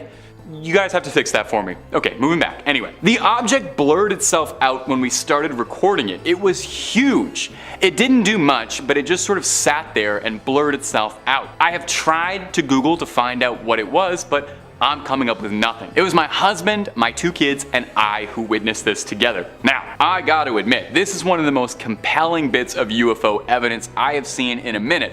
Not to throw the other 4 clips under the bus, they're all very lovely in their own way, and I hold them all in my heart dearly, but this one, oh baby, this is the golden ticket. I'm sure there might be a reasonable explanation for it, but on first glance, this thing looks like the definitive flying saucer. Like if you close your eyes and imagine a flying saucer, you start imagining this. It even looks like if you're watching this thing with eagle eyes that the saucer at one point cloaks, and the original poster mentions that it was blurring itself out when they started recording. Very interesting to me. That would explain a lot over the years if aliens have been specifically constructing their crafts to blur them out from being recorded by cell phones. I mean, imagine aliens keep coming to Earth just for like vacation and they're getting so annoyed that they're trying to just have some fun, be tourists, and people cannot stop taking photos of them, so they're blurring out their crafts. So what do we think, my ghouls and goblins? Is this recording simply too good to be true? Is this movie magic and CGI up there? You do have to wonder why this footage didn't set the internet ablaze, because that looks about as flying saucery as anything could possibly get. Of course, maybe the men in black and the higher ups are trying to scrub this clip from the internet and don't want you to see, and maybe I just got the whole channel in trouble. Number 5, Las Vegas body cam. My dear ghouls, things are heating up in the sky lately and the whole world is coming down bad with alien fever. If you're a UFO enthusiast, the odds are very good you've heard a thing or two about the recent sighting in Las Vegas. That's kind of building up to be a modern day Roswell with all the conspiracy and cover-up allegations. NASA's planetary defense officer, which, side note, I did not know was a real job, told Motherboard, a branch of Vice News, that a green fireball observed last month was not a UFO, but rather a small meteor less than a meter in size that landed smack dab in somebody's backyard. Now, the Las Vegas police officers who responded responded to the call say they didn't find any aliens in a manhunt, or alien hunt I suppose is probably more accurate, but they do hope to find them in the future, citing the city's close proximity to Area 51 as a source of speculation. Now the problem is that footage went wildly viral over the internet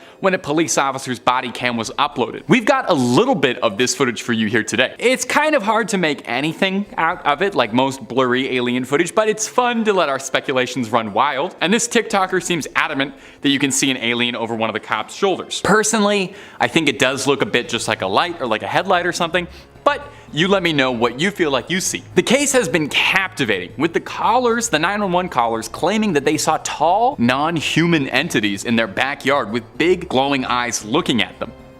So what do you think, my fair and trusted viewers? Do you think these aliens got lost on the way to Area 51 to meet their friends and crash landed in somebody's backyard? Or was it just a meteor? Or did the aliens come from the meteor and the meteor itself was the UFO? Truly, who is to say? Who is to know? Hopefully we find out soon enough, and when we do, you better believe that I'll be the first to tell you. And if you're looking for way more videos about all things UFO and alien, oh my good gosh, do we have a lot of that on the channel for you to enjoy. Everything from conspiracies, cover-ups to UFO sightings, we've got it. If you're sick of hearing about little green men, we've got all sorts of things on crime, conspiracy, everything scary. It's on Top 5. So hit subscribe, make sure you hit that little bell as well, and don't miss a single thing.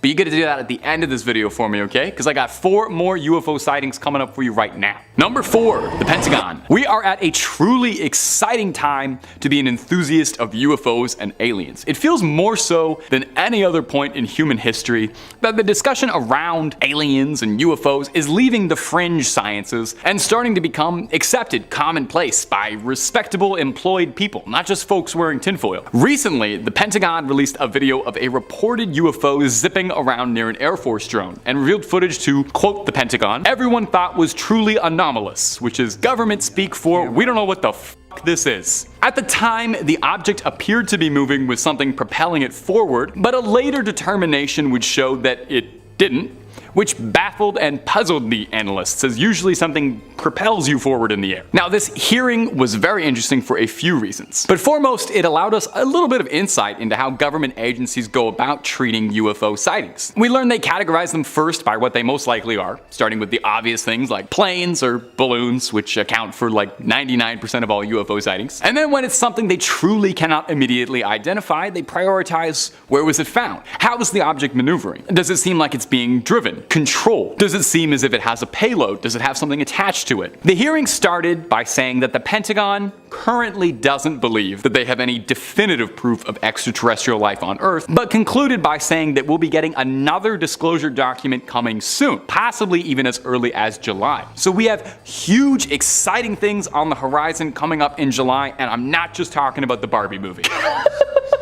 Number 3, Jorge Ortega. Is it just me, or are things getting crazier? Maybe I'm watching more UFO footage as part of my job, but it seems like every day we see more UFO sightings, like they're doubling, tripling over what they used to be. Yeah, admittedly, everybody carries a camera in their back pocket now, but it does seem like more people are checking out the planet. Ever since that streak in February, I feel like it's been an arms race for the coolest UFO footage. While pilot Jorge Ortega captures what some are describing as the best UFO footage ever, but I'll let you be the judge of that. He uploaded the video online, where it was found by an account called The Hood's Finest, where the clip went wildly viral on Instagram. Thank you, The Hood's Finest, one of the most trusted sources of journalism in these dark times. Let's take a look. It's definitely mysterious. That much I can say with complete confidence. It's really hard to tell what that was, but the way it speeds forward without any visible exhaust does make it seem highly suspicious. You can't make any details on that craft at all. Now, Ortega claims this was the most frightening experience of his life, and it's really not hard to see why. A circular, spherical, strange object flew directly in front of his plane, then whizzed by his window. Whizzed, like, you know what I meant. I shouldn't have used that word. Ortega and his co-pilot were flying towards Santa Fe when they first noticed the strange object coming towards them. The pilots believed that whatever they saw was non-human in nature, and definitely not a balloon or another aircraft. Ortega claims that the aircraft was traveling at an incredible speed of 300 kilometers an hour. I don't know how many miles an hour that is for Americans. You guys are gonna have to calculate that on your own. With the temperature at the time of the flight falling close to 5 degrees Celsius. With all that being said, it seems less likely that it's a bird or a balloon, and possibly something far, far more mysterious. As always, I love to hear your guys' opinion on stuff like this, so feel free to debate away in the comments if you think you've got an idea or an angle on this that I'm not seeing. We need as many eyes on this as possible. Of course, you can also just, I don't know, tell me something nice about your day. Tell me something that made you smile today. I love hearing about that too. Number 2, Chad Underwood. I think by now, if you're subscribed to the channel, and I hope you are, you've heard a thing or two about the Tic Tac UFOs that the Navy released videos of. In a lot of ways, these videos were kind of one of the first big steps for this recent surge of UFO, UAP stuff being taken kind of seriously, with these baffling videos leaked by the Navy that no one could explain. Although they were taken years and years ago, back in the halcyon days of 2004, the pilot who took the video has rarely spoken out about his experiences at all, for the understandable fear that he'd be lumped in with, quote, the little green men crazies that are out there. Well, I'm one of them, Chad Underwood, and I'm ready to believe you. Oh, Chad Underwood, that's the guy who filmed it. I don't know if I said that before. The story of the Tic Tac UFO began on November 10th, 2004, when radio operator Kevin Day reported seeing something odd and slow flying around the San Diego coast. It was moving approximately 140 miles an hour at a height of nearly 30,000 feet, so definitely not like any bird that I've ever heard of, and probably unlikely to be balloons. Commander David Fravor of the Black Aces identified the 40-foot-long white oblong-esque object hovering and exhibiting no exhaust propulsion, but seemingly darting itself forward at impossible velocities. It was Chad Underwood's footage that got shared and went viral. Via infrared camera pods mounted on the plane, we get sightings of these mysterious Tic Tacs in action. And I wish I had something different to tell you for the end of this point, something a bit more dramatic and exciting, but nearly a decade later, and we are still absolutely no closer to understanding just what happened here, what's happening in these videos, what these crafts are, but maybe we'll get there soon. Like I said, there's supposed to be a document coming up in July that's going to reveal all sorts of new research and information the Pentagon's been working on, and maybe that will be the big one, or maybe it'll just also be nothing like it usually turns out to be. But who knows? And number 1, California Army Base. We all wonder if military bases are hiding advanced technology, right? Like all of us do that, it's not just me. Like what kind of secrets could be buried underneath Area 51? Wouldn't you want to know? It definitely seems like visitors from other worlds are just a bit curious too, as there was a mass sighting of possible UFOs out in the California desert, right above a military base, one Camp Wilson. Was it a sign of visitors scouting out the area, or technology from within being reverse engineered by the American government? Jeremy Corbell and George Knapp are a pair of ufologists, and they revealed the footage on their podcast, saying that the video and photos were shot all the way back in April 2021, but didn't appear until now, where a series of mysterious lights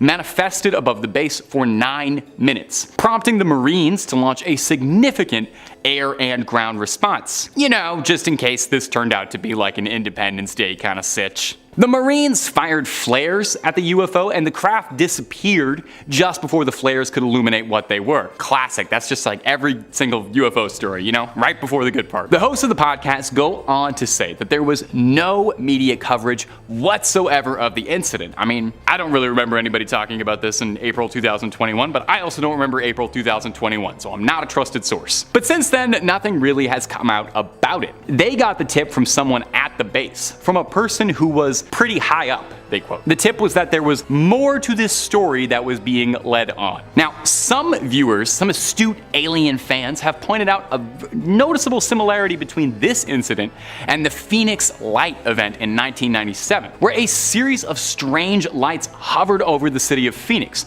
witnessed by multiple people in the city, but unknown to everyone and to this day, unsolved. So what happened here? Just one more mystery we'll never get an answer to? I'm not sure, but I'll never stop looking. The truth is out there, and I want to believe. Number 5, Japan sighting. Our first sighting comes to us from Japan, where a man looked out his window one day in time to see an amazing sight, only for it to disappear before he could get his family to look at it. The following is his story as he related it. My name is Tatsumi Tanaka. I am 42 years old and the owner of a beauty parlor in Inaka City, Gunma Prefecture. Last Sunday, I saw a UFO, and it was the first time such a shocking matter happened to me. I never believed that I would have such an experience, but surprisingly, it happened to me. I was on the second floor of my house and casually looking out the east window when I caught sight of a white object, rather big, the shape impossible to describe, rising softly and perpendicularly from the surface of the ground. We see Mount Akagi in the northeast direction, and it was in this direction that the UFO rose, but I could not tell how far away it was. It was about 10 o'clock in the morning. I wondered what it was. I thought at first sight it must be an airship or a balloon. I strained my eyes to see better, but could not understand what it was. After rising straight up, it stayed for a while at a constant height and seemed to become blurred outside. It then turned into the oval shape that is familiar to us from TV or magazines. It was the same object, but not the same shape as before, but the outline was not clear. Soon after, it moved to the right at fast speed. It looked like a low-altitude flight, but it all happened so quickly, and then it just disappeared into the cloudless blue sky. I was so shocked,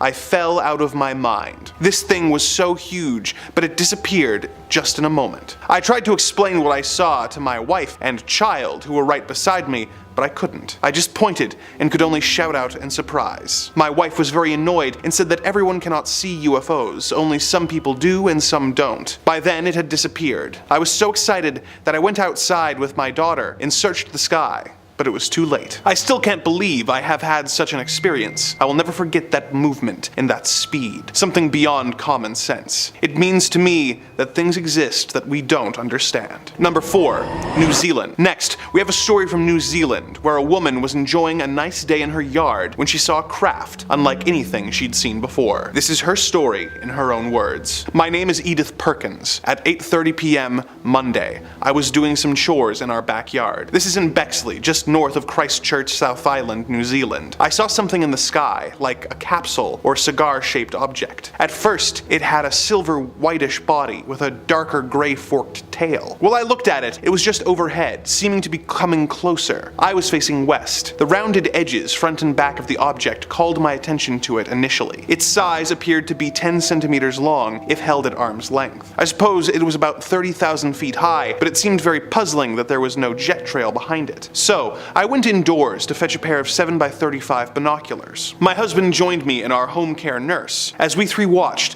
a very bright light completely covered the object. It did not happen as a flash of light. It seemed to start up and then finish with a burst of light. I was seeing a different rear design on the craft with a forked end to it, and the color was now dark gray. Another burst of light occurred, and the object presented a rim all around the craft, with either intermittent colored lights on the rim, or else the rim was composed of rotating colored lights. These were in tones of reddish orange. This object then flew out over Pegasus Bay towards the northeast. Number 3, Papua New Guinea. Our story from Papua New Guinea involves a young man whose entire community was brought to a chilled hush when a strange craft came to town for a closer look at humanity. As he put it, "My name is Alex James. I live in Pilla Pilla Community, New Guinea. About 7 p.m. last Tuesday, I went with 4 friends to Pilla Pilla Community School for rugby practice. We were going back to our village after dark when we saw some bright lights approaching. There were a lot of people about, some coming back from bathing, and others sitting around eating their dinners. When they saw the light, they all ran inside and locked their doors, except for a few of us who just stood and stared. As the UFO approached us, we heard no sound. The street lights all dimmed just like a torch when the batteries are failing. It hovered over the coconut palms and looked huge. It was oblong in shape. It passed slowly overhead. My friends and I were almost frozen as we watched it. We felt as though we could not move or speak, because we were so shocked by the sight. The bottom of the UFO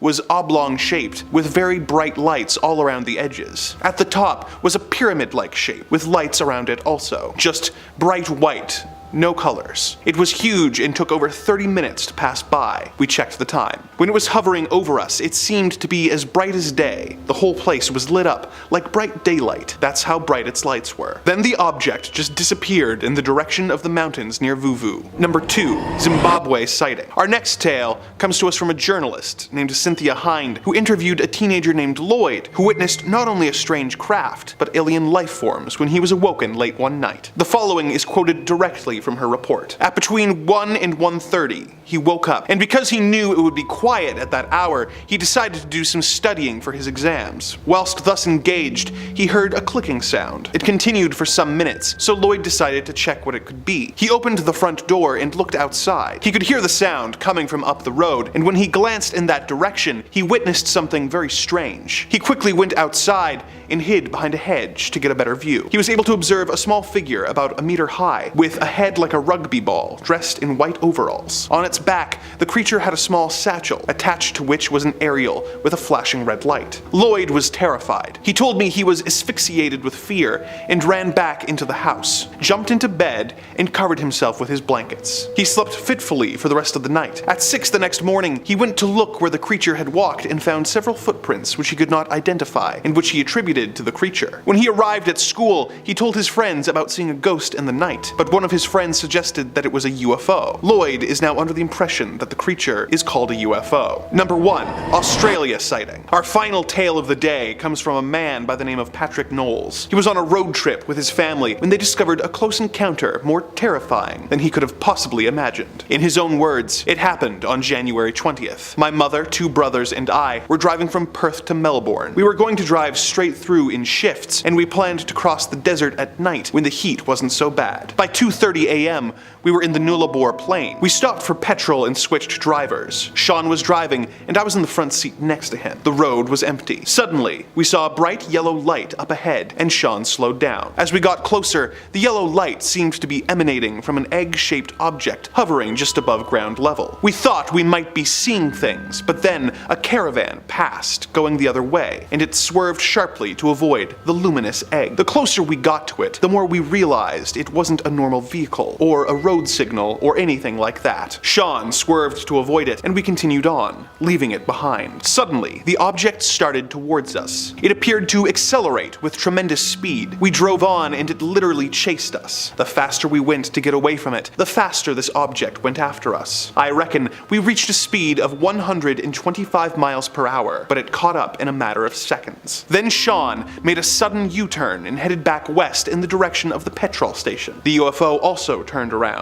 I don't know how the hell it was flying, because it didn't have any wings or anything like wings. It just kept coming after us. Sean made another fast U-turn, heading back towards Melbourne again, but the UFO turned as well and kept pace with the car. In the back seat, everyone was scared. The dogs started barking and whining. Then, suddenly, we were hit. It shot a beam of light out and punctured our back tire. The back tire was on fire. We started sliding across the road. I realized if we braked, we would have to confront the UFO, but Sean didn't have any choice. Then it landed on the roof of the car and picked the car up. It lit up the car like a microwave. The heat was intense. Our hair was standing straight up, and we felt really funny, like we were being dehydrated. It was awful, frightening, like our brains were being sucked out. My fear was that I would be pulled out of my body. I put my hand out of the window and touched something spongy that burned my hand. I thought we were going to die. You could actually feel the car rising in the air. The car began to fill with a thick black fog. It was so hot, and all this soot, this junk started covering us. Our voices started changing. You know how a tape deck sounds when the batteries start to go flat. That's what it was like. Then I passed out. I came to when I heard a tremendous noise like a bang, and our car suddenly dropped back to Earth. Dawn was coming up. The thing just flew away, and that was the last we saw of it. I had to change the tire, and we tried to clean out the black soot. There were marks on the roof of the car. As soon as we could, we drove fast to the nearest roadhouse. We were too shocked to talk for a while. Then we realized we had lost a couple hours' time during the incident. We called the police. The funny thing was, they were already looking for us. Someone, maybe the people in the caravan we passed, had phoned the police anonymously. Their report states that they witnessed our car being picked up off the road and shaken violently. They noticed the car was covered in black ash. The police inspected our car and noted the ash, the bad smell, and the dents on the roof. They were convinced something had occurred. They took us to the hospital, where we were treated for burns and shock. Number 5. The Crafts shot down. It has been a huge year for UFO enthusiasts like yours truly. Earlier, we got the release of the UAP reports from the Pentagon, which were basically the wildest documents in US government history, where the Pentagon confirmed they've been researching mention UFOs and kind of just slid it under the door like nobody cared. It made UFOs more than tinfoil hat talk, almost made discussions about it reputable. And I guess since then, that wasn't enough to keep us all entertained. As of last week, we've turned things up even more, since we've had 2 mysterious aircrafts shot down, and the United States and Canadian governments are being pretty cagey about it. So let's run through a quick timeline of what hopefully doesn't turn out to be Independence Day, and let's all pray we didn't kickstart an intergalactic war. On February 10th, a US fighter jet brought down a currently unidentified object soaring over the coast of Alaska. The object shattered into pieces after being shot down and was confirmed to most likely not be a balloon according to the Department of Defense. I guess that's good to know, or not at all since it doesn't answer anybody's questions. A White House official referred to the object as being the size of a small car with enough room for a family of 4 to 5 aliens to fit comfortably, and you can put the back seat up and put some stuff in the storage. This would already be enough to fuel speculation for 10 years, and then literally the next day, February 11th, another unidentified flying object was shot down, this time over Canada around the Yukon. That's the province that borders Alaska. A US flown F-22 Raptor shot down the second object, which was described as smaller than the first and cylindrical in nature. Okay, well, that's all the weird stuff that happened this week. Nope, because on the 12th, another strange object was shot down over Lake Huron. An object that first had appeared over Montana appeared on Sunday, which was then shot down. It was octagonal, apparently, and it had strings hanging off of it, but it wasn't carrying anything, so no one knows why. Maybe it was just an Amazon drone. Now, things keep getting weirder, I swear to you. Listen to this next part, you're not gonna believe this. When an Air Force commander, Glenn Van Herk, was asked directly on whether or not he thought any of these objects were alien in nature, he said, "I haven't ruled anything out at this point." What?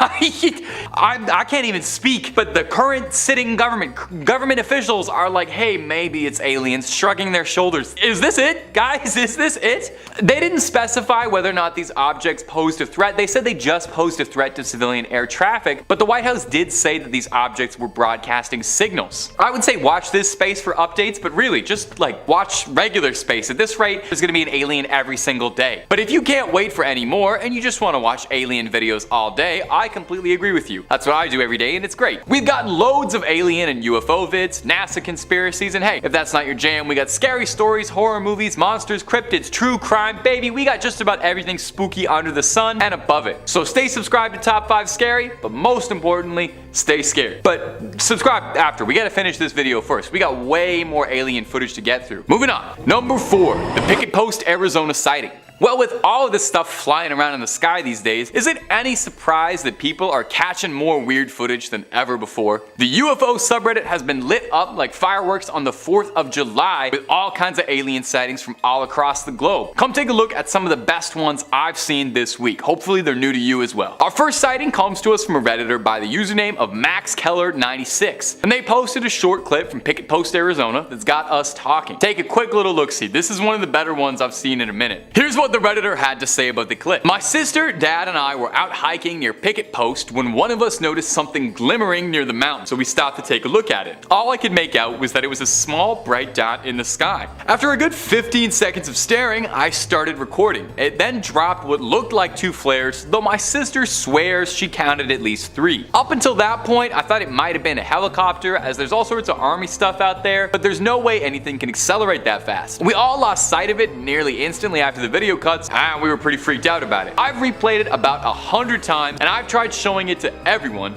and no one has any idea other than that it could be a super advanced drone. So, if you think you know, please let me know.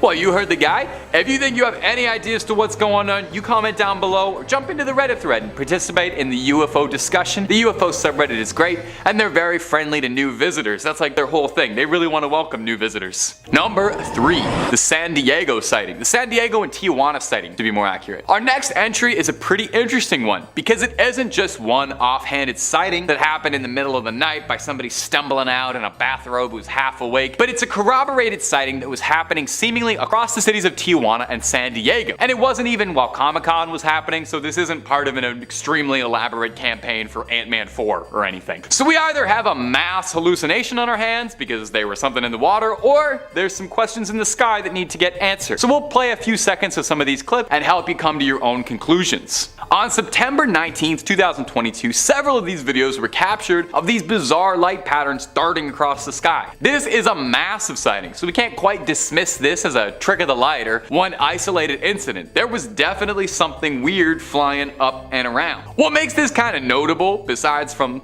how well documented this is I would say the pattern of the lights. They don't really follow like a flare pattern at all, so I don't think it's something that was dropped from an aircraft. When you watch it, they almost kind of seem to move in like a perfect unison, like flashy geese.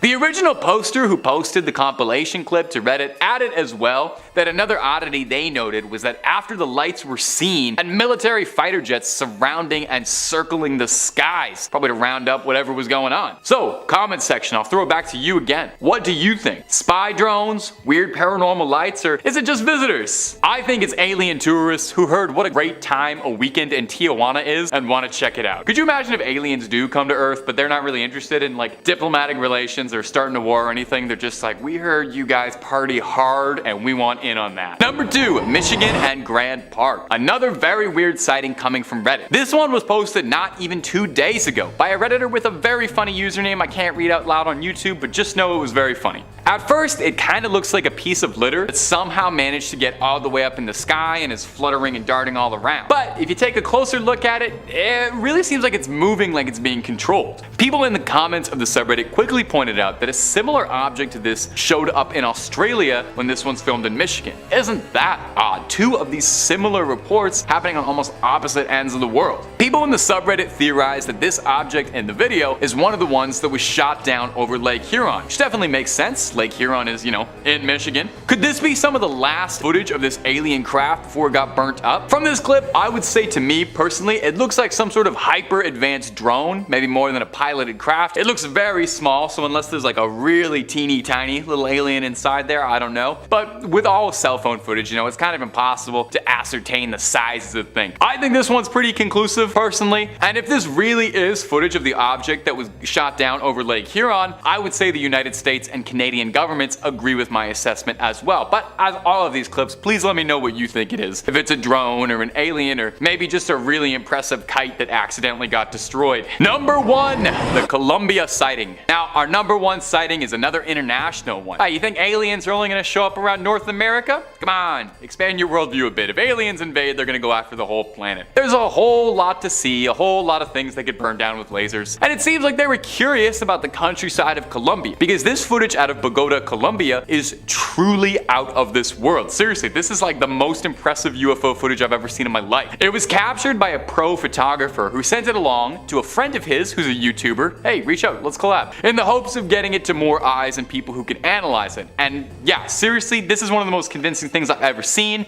Take a look. Now, I don't want to, poke the bear too much. I know this sounds kind of annoying. I am almost of the belief that this footage is simply too good. I wouldn't outright throw it away and discard it, but I can't remember the last time I've ever seen UFO footage where the craft in this question is this clear and easy to make out. You can almost make out sci-fi parts of it, It looks to me like it wouldn't look too out of place in a cool video game like a Halo or something. If anyone's a Metroid fan, it reminds me a lot of the ship that Samus flies around in. I'm just excited because they put Metroid Prime back out there. I think this raises kind of an interesting question and sort of a little food for thought for debate. As camera quality improves and the average person is now at all time carrying with them a camera that rivals most professional quality, no doubt we're gonna start seeing more stuff like this. There's gonna be an influx of footage that starts to look much clearer, which then ironically ends up getting dismissed because it just looks too good and we assume it's been faked. We're used to blurry blobs shooting across the sky, and I think that's what we kind of think UFOs look like. It's a bit of a weird horseshoe where you kind of want alien footage to look bad so it's more believable. I don't know, maybe I'm just rambling. Maybe it all makes sense. Number 5, David Grush. So, if you've been following the topic of UFO disclosure closely, and the odds are good that you are because you're watching this video, you probably know the name David Grush fairly well. Grush is a former intelligence officer with years of dedicated service and involvement in UFO research who's been blowing headlines open with some of his shocking revelations, which, if they're true, would change the fabric of our world. It would change everything as we know it. We'd look at these days right now as the golden days, I think. I lost my train of thought there. Whoops. We'd look at these days as like the days before Pandora's box opened. We're never gonna be able to close that seal again. Grush served on the UAP portfolio for the National Geospatial Intelligence Agency as well as the All-Domain Anomaly Resolution Office, which is a bureau for investigating alien sightings. So Grush has the credibility. But what is he alleging? In a recent interview with News Nation, Grush drops the bomb saying that non-human intelligence has visited Earth and it's recognized and known by major governments, claiming that in 1933 a craft was recovered by Mussolini's forces in Italy and then intercepted by the US in 1944, meaning that the Vatican helped suppress the knowledge of this and the Vatican is aware of non-human intelligence out there. In this same interview, and if you're interested in this stuff, you really should just watch it instead of watching me talk about it, Grush alleges that the US has recovered quite a number of alien crafts over the years, with at least 12 or more sitting in US reserves right now being studied, reverse engineered. Occupied bodies have been recovered as well. Now, fascinatingly, Grush says he wouldn't exclusively call these entities alien, saying they can be extraterrestrial or interdimensional creatures. He doesn't provide too much of a description on what they could look like, and obviously there's no photos, sadly, just that they're out there. He goes on to state that the infamous Roswell incident in New Mexico was absolutely real, and that everything since then has all been a concentrated, prolonged disinformation campaign to get people away from the subject, even going so far as to say the US participates in widespread mass disinformation, leaking true details alongside falsified reports to keep UFO discussion a fringe subject, preventing it from being taken seriously. And hey, if that's the case, US Army, if you want to throw me a couple bucks to spread some rumors and disinformation, my DMs are open. The full disclosure interview is absolutely fascinating stuff, and I highly recommend you go seek it out after this video. But, you know, before you do that, you could always spend a little bit more time on Top 5 Scary, since we've got lots and lots of alien and UFO videos for you to peruse and enjoy. And if that's not your thing, we've got something scary for everybody. Ghosts, goblins, ghouls, Frankensteins, true crimes, you name it. So hit subscribe, make sure you hit that little bell to not miss anything, but do that at the end of this video, okay? I got way more revelations and truths to blow open. Number 4, an Air Force engineer. Now, Grush's forwardness is inspiring others to come forward with their own full disclosure. I mean, if they won't, we have to, right? An anonymous source claiming to be an aerospace engineer added an addendum to Grush's interview on Reddit, claiming that they could corroborate some of his points. Take a listen, and obviously take a huge grain of salt as you're listening to all of this, as it is just someone typing on a computer, but I thought it was fairly interesting. As a current aero engineer for the US Air Force, 26 years and going, I can help you decode at least some of this interview. First, I know that Grush has only limited ability to talk about the subject. He did get clearance to speak to a certain extent, but he must withhold quite a bit in order to avoid very serious law violations. So, expect him to be holding back some things he could say, and this also necessitates rephrasing on-the-fly language he would normally use. Second, the retrieval program he talks about is real and is the most highly classified program in the US. The program is called Zodiac, and this may or may not come out to the public soon. Take this in when viewing the man's speech. He is trying to talk to us about the most highly classified project in the world. People have died, lost careers, lost family to the secret. So to say this is stressful to talk about would be an understatement. Should I be talking about this right now? Should I be talking about this? Am I gonna get the channel shut down? Third, when he shook his head talking about the spacecraft and alien, because we don't really think this is what they are. But this term is in common use publicly and is as close as we can describe the phenomena to general public and be understood. These things, these UAP, are much more than spacecraft. They are trans-medium interdimensional craft to the best of our knowledge. And the alien aspect, this is just the easiest term we have because we don't really know for sure what they are, but this term is close. At present, we consider most of these beings to be advanced biological AI. Ooh. Lastly, I can tell you from my own experience while on duty, these are real. I can tell you this because I was present on 2 occasions. I wasn't read into this program, so I can only tell you I was there on 2 occasions, happenstance, and they're as real as the nose on your face. Well, as you can see on my face, my nose is pretty real, pretty here, all natural, no work done on that thing. So that means this guy's story is real too, and a fascinating story it is. Number 3, Stephen Greer's disclosure. Dr. Stephen Greer is a renowned ufologist psychologist and a former physician intent on waking the public up and achieving that full disclosure. Possibly inspired by the surge of whistleblowing in recent months, he held a press conference with several key witnesses and testimonies that he believed would provide adequate disclosure and get the truth out there. Now, the whole thing is available online, and assuming we take all of these things as fact and it's not a very well organized grift, the secrets revealed within are life-changing. Greer claims that many different civilizations of extraterrestrials have all visited Earth, okay? Not just one species or one civilization, but lots. Now, he reports that as of now, no non-human entities have displayed an outward hostility towards humans, which is nice. That's one less thing to worry about. Don't have to worry about the Covenant coming in anytime soon. Like Grush, Greer claims that the US has had access to non-human craft, and they've been studying the tech for breakthroughs in weapons, in cloaking, propulsion, energy technology. Now, this is the really fascinating part, is a claim that one reverse-engineered extraterrestrial technology is pre-programmed life forms, a sort of synthetic artificial life which are mistaken for aliens, described as biosynthetic AI, which sounds very similar to what the aerospace engineer was talking about in the last point. So maybe they share a Google Drive and they're getting ideas from each other, or maybe they're onto something. Another huge bombshell is allegations that within the US government, there's a shadowy clandestine group that was established in the 50s that operates free from the government's wishes, and they conceal alien tech and hoard it from the rest of the world to further their own goals. They're apparently very good at targeting and downing extraterrestrial vehicles and possess the tech and manpower to threaten security. Now, these are bold claims, but in this day and age, it's going pretty difficult to ascertain what's a bold claim and what's the truth actually leaking through the cracks. I mean, everybody's talking about biosynthetic AI aliens. Maybe biosynthetic AI aliens are out there.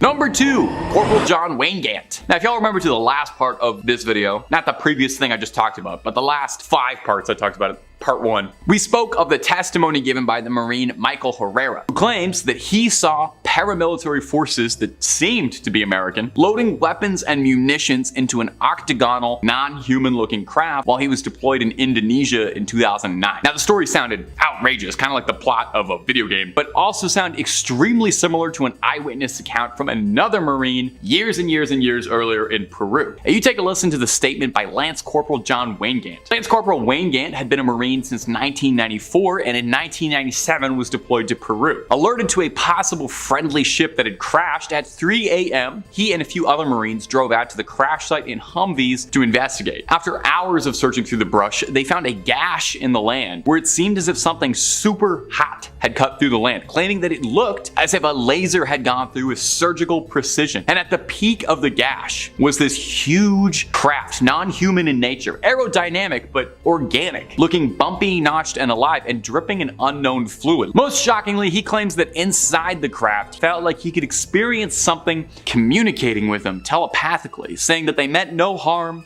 and were peaceful in nature and needed assistance. Now, he claims shortly after this, helicopters and men in black military uniforms took him away and threatened him into silence, threatening his family and his livelihood if he didn't comply. Now, he sat on this story for years, only speaking out about it years after. It sounds very similar to the story presented by Herrera. Now, do you think this is fact or fiction? The video interview seems very genuine, and the story seems complicated and very detailed for a hoax. Hopefully we know the truth on this, or hey, maybe it's better not knowing. And number 1, footage from the Hudson River. And coming in at the number 1 spot today is going to be some shocking footage captured on an infrared security camera on the Hudson River on a marina. We've talked a lot about shadowy governments, secret retrieved alien crafts, decades spanning conspiracies, psyops, cover-ups, secret organizations, and I just thought we could all need a breather, you know? Something light, end the video something fluffy and fun, and it's about time I included one clip of a grainy, strange object darting across the sky that we can all argue about or speculate on wildly. It's the most fun part of UFO stuff. The clip is short and sweet, and you get everything you need. We see a pretty clear view of a marina, and then bam, right in front of your eyes, seems like somebody hit the FTL drive, is taken off to a new galaxy, right? 12 parsecs away. Like, what else could that be? Now, I always try to play fair with the skepticism. Some commenters aren't convinced that this is proof of mass relay-based travel in starships, with some saying that it's as simple as a security camera bugging out, and if you'll pardon the pun, catching a bug flying close by at a particularly high speed. Leaves a trail because of the longer shutter speed being used by the camera at night. The object appears so brightly because it's illuminated by the infrared LEDs in the camera, which are designed to illuminate objects close to the camera at night, which all sounds very reasonable, but at the same time, now I don't know. Maybe it's just because I've been talking about aliens. Maybe it's because I watched the video slowed down a few times, but it really seems like it's something just blasting off,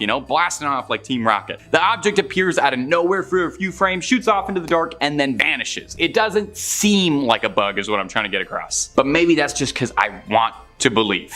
We're getting closer and closer to it every day. It's only a matter of time now before you log on to YouTube and you see Top 5 Scary uploading top 5 coolest aliens I've talked to personally, and the thumbnail is going to be me shaking hands with one. Look forward in the next couple weeks. Starting off, we have the original Roswell sighting. One simply cannot discuss aliens, UFOs, or anything supernatural without mentioning that fateful summer of 1947. Rancher W.W. Mack Brazel had found wreckage on his property in Lincoln County, New Mexico, roughly 120 kilometers north of Roswell, sometime between mid-June and early July, describing it as rubber strips, tin foil, and thick paper. The ranch had no phone and no radio, leaving Matt completely unaware of the ongoing flying saucer craze, so he gathered the debris and just pushed it under some brush to dispose of it. This was not the first instance of a flying disc spotting in the region, with several stories already being reported to the press that year. On July 5th, Mack drove into Corona, where he heard stories of silvery flying discs, and 2 days later, on July 7th, made the decision to bring the wreckage into the sheriff's office in Roswell. The sheriff called in the Roswell Army Airfield,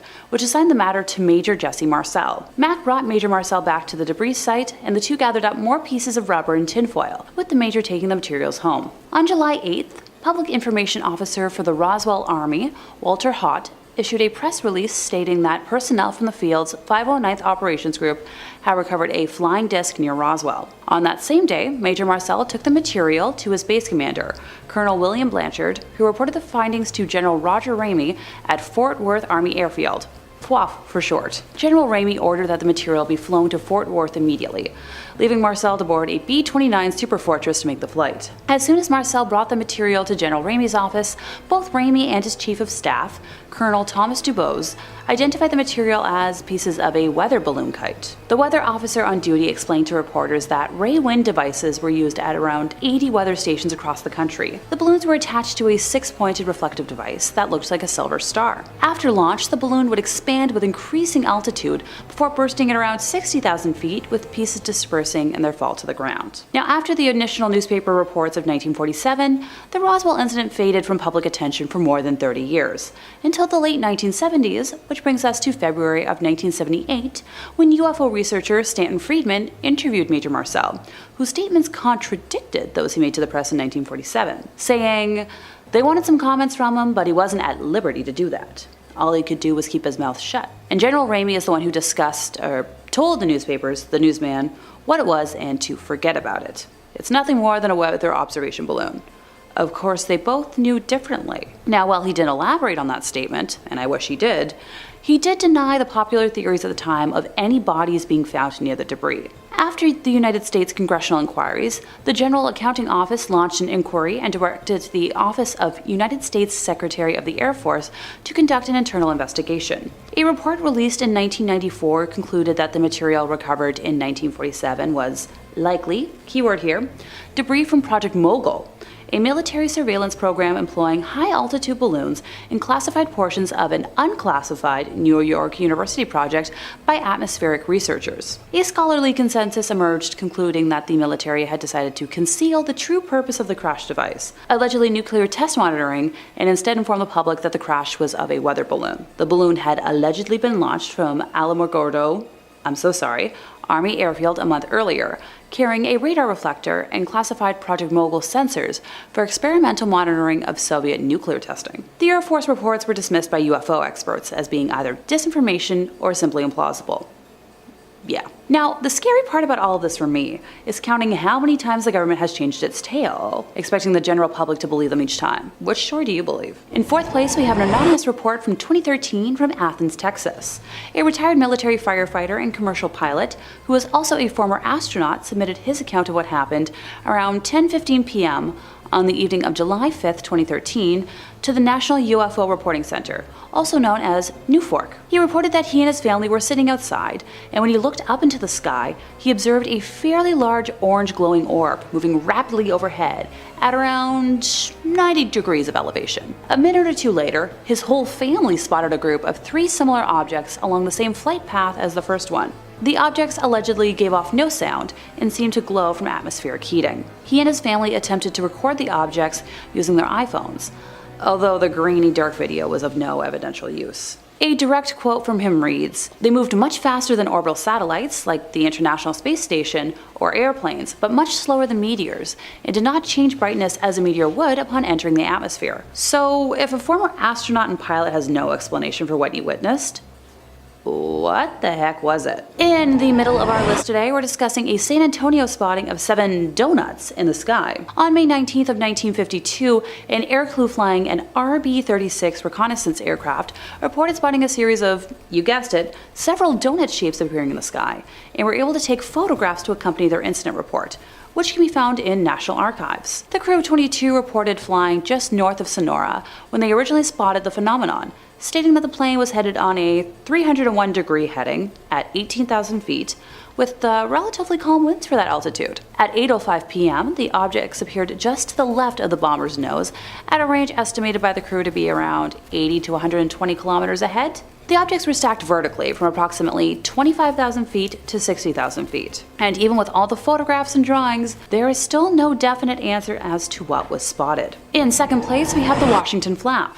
At 11:40 p.m. on Saturday, July 19th of 1952, Edward Nugent, an air traffic controller at the Ronald Reagan Washington National Airport, try saying that 5 times fast, spotted 7 objects on his radar. The objects were around 24 kilometers south-southwest of the city, not following any established flight paths, and no known aircrafts were in that area. Edward's superior, Harry Barnes, a senior air traffic controller at that airport, watched the objects on the radarscope, later writing that they knew immediately that a very strange situation existed. Their movements were completely radical compared to those of any ordinary aircraft they knew of. Harry had 2 controllers check Edward's radar, and they found it was working pretty normally. He then called to National Airport's radar-equipped control tower, and the controllers there said that they had unidentified blips on their radar screen, and that a hovering bright light in the sky was moving at speeds they couldn't understand. Now at this point, other objects appeared in all sectors of the radar scope, and when they moved over the White House and the United States Capitol, Harry then called the Andrews Air Force Base, which was located around 10 miles away. Although they reported that they had no unusual objects on their radar, an airman soon called the base's control tower to report the sighting of a strange object. Airman William Brady, who was in the tower, saw an object that appeared to be an orange ball of fire, trailing a tail, saying it was unlike anything he had ever seen before. Now, where have I said that? Oh yeah. As William tried to alert the other personnel in the tower, the strange object took off at an unbelievable speed. On one of National Airport's runways, pilot S.C. Pierman was waiting in the cockpit of his plane for permission to take off. After spotting what he believed to be a meteor, he was told that the control tower's radar had detected unknown objects closing in on his position. Pierman observed 6 objects that he described as white, tailless, fast-moving lights over a 14-minute period. He was in radio contact with Harry during his sighting, and Harry later reported that each sighting coincided with a pip that could be seen near his plane. When he reported that the light streaked off at a high speed, it disappeared on their scope. Now meanwhile, back at the Andrews Air Force Base, Staff Sergeant Charles Davenport observed an orange-red light to the south, where the light would appear to stand still, then make an abrupt change in direction and altitude, with the phenomena happening over several times. At one point, both radar centers at National Airport and the radar at Andrews Air Force Base were tracking an object hovering over a radio beacon. The object vanished in all 3 radar centers at the same time. At 3 a.m., shortly before 2 United States Air Force F-94 Starfire jet fighters, I'm really inked on my airplanes today, from Newcastle Air Force Base in Delaware arrived over Washington. All of the objects vanished from the radar at National Airport. However, when the jets ran low on fuel and left, the objects returned, which convinced Harry that the UFOs were monitoring radio traffic and behaving accordingly. Now, the objects were last detected by radar at 5:30 a.m. The government later tried dismissing the events of that day on a temperature blip, but those who were present have been adamant otherwise. In first place, we have the abduction of Betty and Barney Hill. Yeah, I know I said I'd be talking about UFO sightings today, but this event is a combination sighting and abduction that I couldn't leave off the list. The Hills were a married couple that lived in Portsmouth, New Hampshire. Barney was employed by the United States Postal Service, while Betty was a social worker. They were active in the local Unitarian congregation, members of the NAACP, and Barney sat on a local board of the United States Commission on Civil Rights. Overall, they seem like pretty normal folks, right? The UFO sighting happened at around 10:30 p.m. on September 19th of 1961. The Hills were driving back to their home in Portsmouth from a vacation in Niagara Falls in Montreal. Just south of Lancaster, New Hampshire, Betty noticed a bright point of light in the sky that moved from below the moon and the planet Jupiter upwards to the west of the moon. While Barney was driving, Betty reasoned that she was observing a falling star. Only, it was moving upwards. Because it moved erratically and grew bigger and brighter, Betty convinced Barney to stop their car for a closer look, as well as to walk their dog, Dulcie. Barney obliged and stopped at a picnic area just south of Twin Mountain. Now, by this point, Betty had dug out her binoculars for a closer look and described seeing an odd-shaped aircraft flashing multicolored lights travel across the face of the moon, believing it to be a flying saucer based off of stories she had heard from her sister. Now, taking his turn with the binoculars, Barney thought it was just a commercial plane at first, but soon changed his mind because without looking as if it had turned, the craft rapidly descended in his direction, causing him to realize something was wrong. The Hills said they continued driving on the isolated road, moving very slowly towards Franconia Notch in order to observe the object as it came even closer. At one point, the object passed above a restaurant and signal tower on top of Cannon Mountain and came out near the Old Man of the Mountain. Betty testified that it was at least 1.5 times the length of the granite cliff profile, which was 40 feet long and it seemed to be rotating. At one point, the object descended rapidly towards their vehicle, causing Barney to stop in the middle of the highway. The huge silent craft hovered at around 80 to 100 feet above the Hills' 1957 Chevrolet Bel Air and filled the entire field of view in the windshield. Barry stepped away from the vehicle and moved closer to the object, which he later said was roughly the size of a huge pancake. And that statement right there just made me hungry. Still using the binoculars, Barney claimed to have seen 8 to 11 humanoid figures peering out of the craft's windows, seeming to look right at him. In his report to investigator Walter Webb of the National Investigations Committee on Aerial Phenomena, NICAP, Barney described specifically that the beings were somehow not human, but humanoid. In unison, all but one figure moved to what appeared to be a panel on the rear wall of the hallway that encircled the front portion of the craft. The one remaining figure continued to look at Barney and communicated a message to him, saying, "Stay where you are and keep looking." Barney had a recollection of observing the humanoid forms wearing glossy black uniforms and black caps. Red lights on what appeared to be bat wing fins began to telescope out of the sides of the craft, and a long structure descended from the bottom of the aircraft. Now, the silent aircraft approached what Barney estimated was within 50 to 80 feet overhead and 300 feet away from him. Not arriving home until dawn, the Hills stated that they had some odd sensations and impulses they couldn't explain. Now, extremely confused, the Hills said they tried to reconstruct what had exactly happened the night before, but their memories were incomplete and fragmented. Notice I did a little bit of a jump there.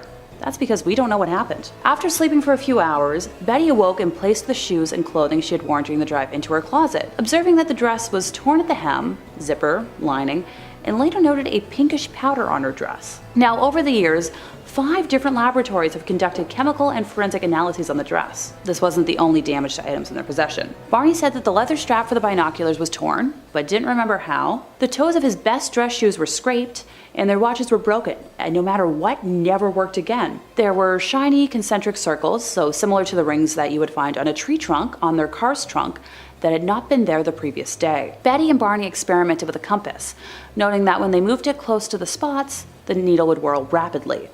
But when they moved it a few inches away from the shiny spots, it would drop down. 10 days after the UFO encounter, Betty began having a series of vivid dreams, which continued for 5 successive nights. She stated that she experienced them with a degree of detail and intensity that she never had before. And after the 5th night, they stopped and never recurred, although they occupied her thoughts during the day. Determined to recover their lost memories, the Hills opted to partake in hypnosis sessions. Barney recalled driving the car away from the UFO, but afterwards he felt compelled to pull off the road and drive into the woods, eventually spotting 6 men standing on the dirt road. The car stalled, and 3 of the men approached the car, telling Barney not to fear them. He was still anxious, however, and he reported that their leader told him to close his eyes. While hypnotized, Barney said, "I felt like the eyes had pushed into my eyes," a statement he would repeat each session. The best anyone has been able to rebut what happened was claiming stress and sleep deprivation as the cause of what they saw and experienced. I'll admit, I'm usually much more of a skeptic, but this seems pretty dang real to me.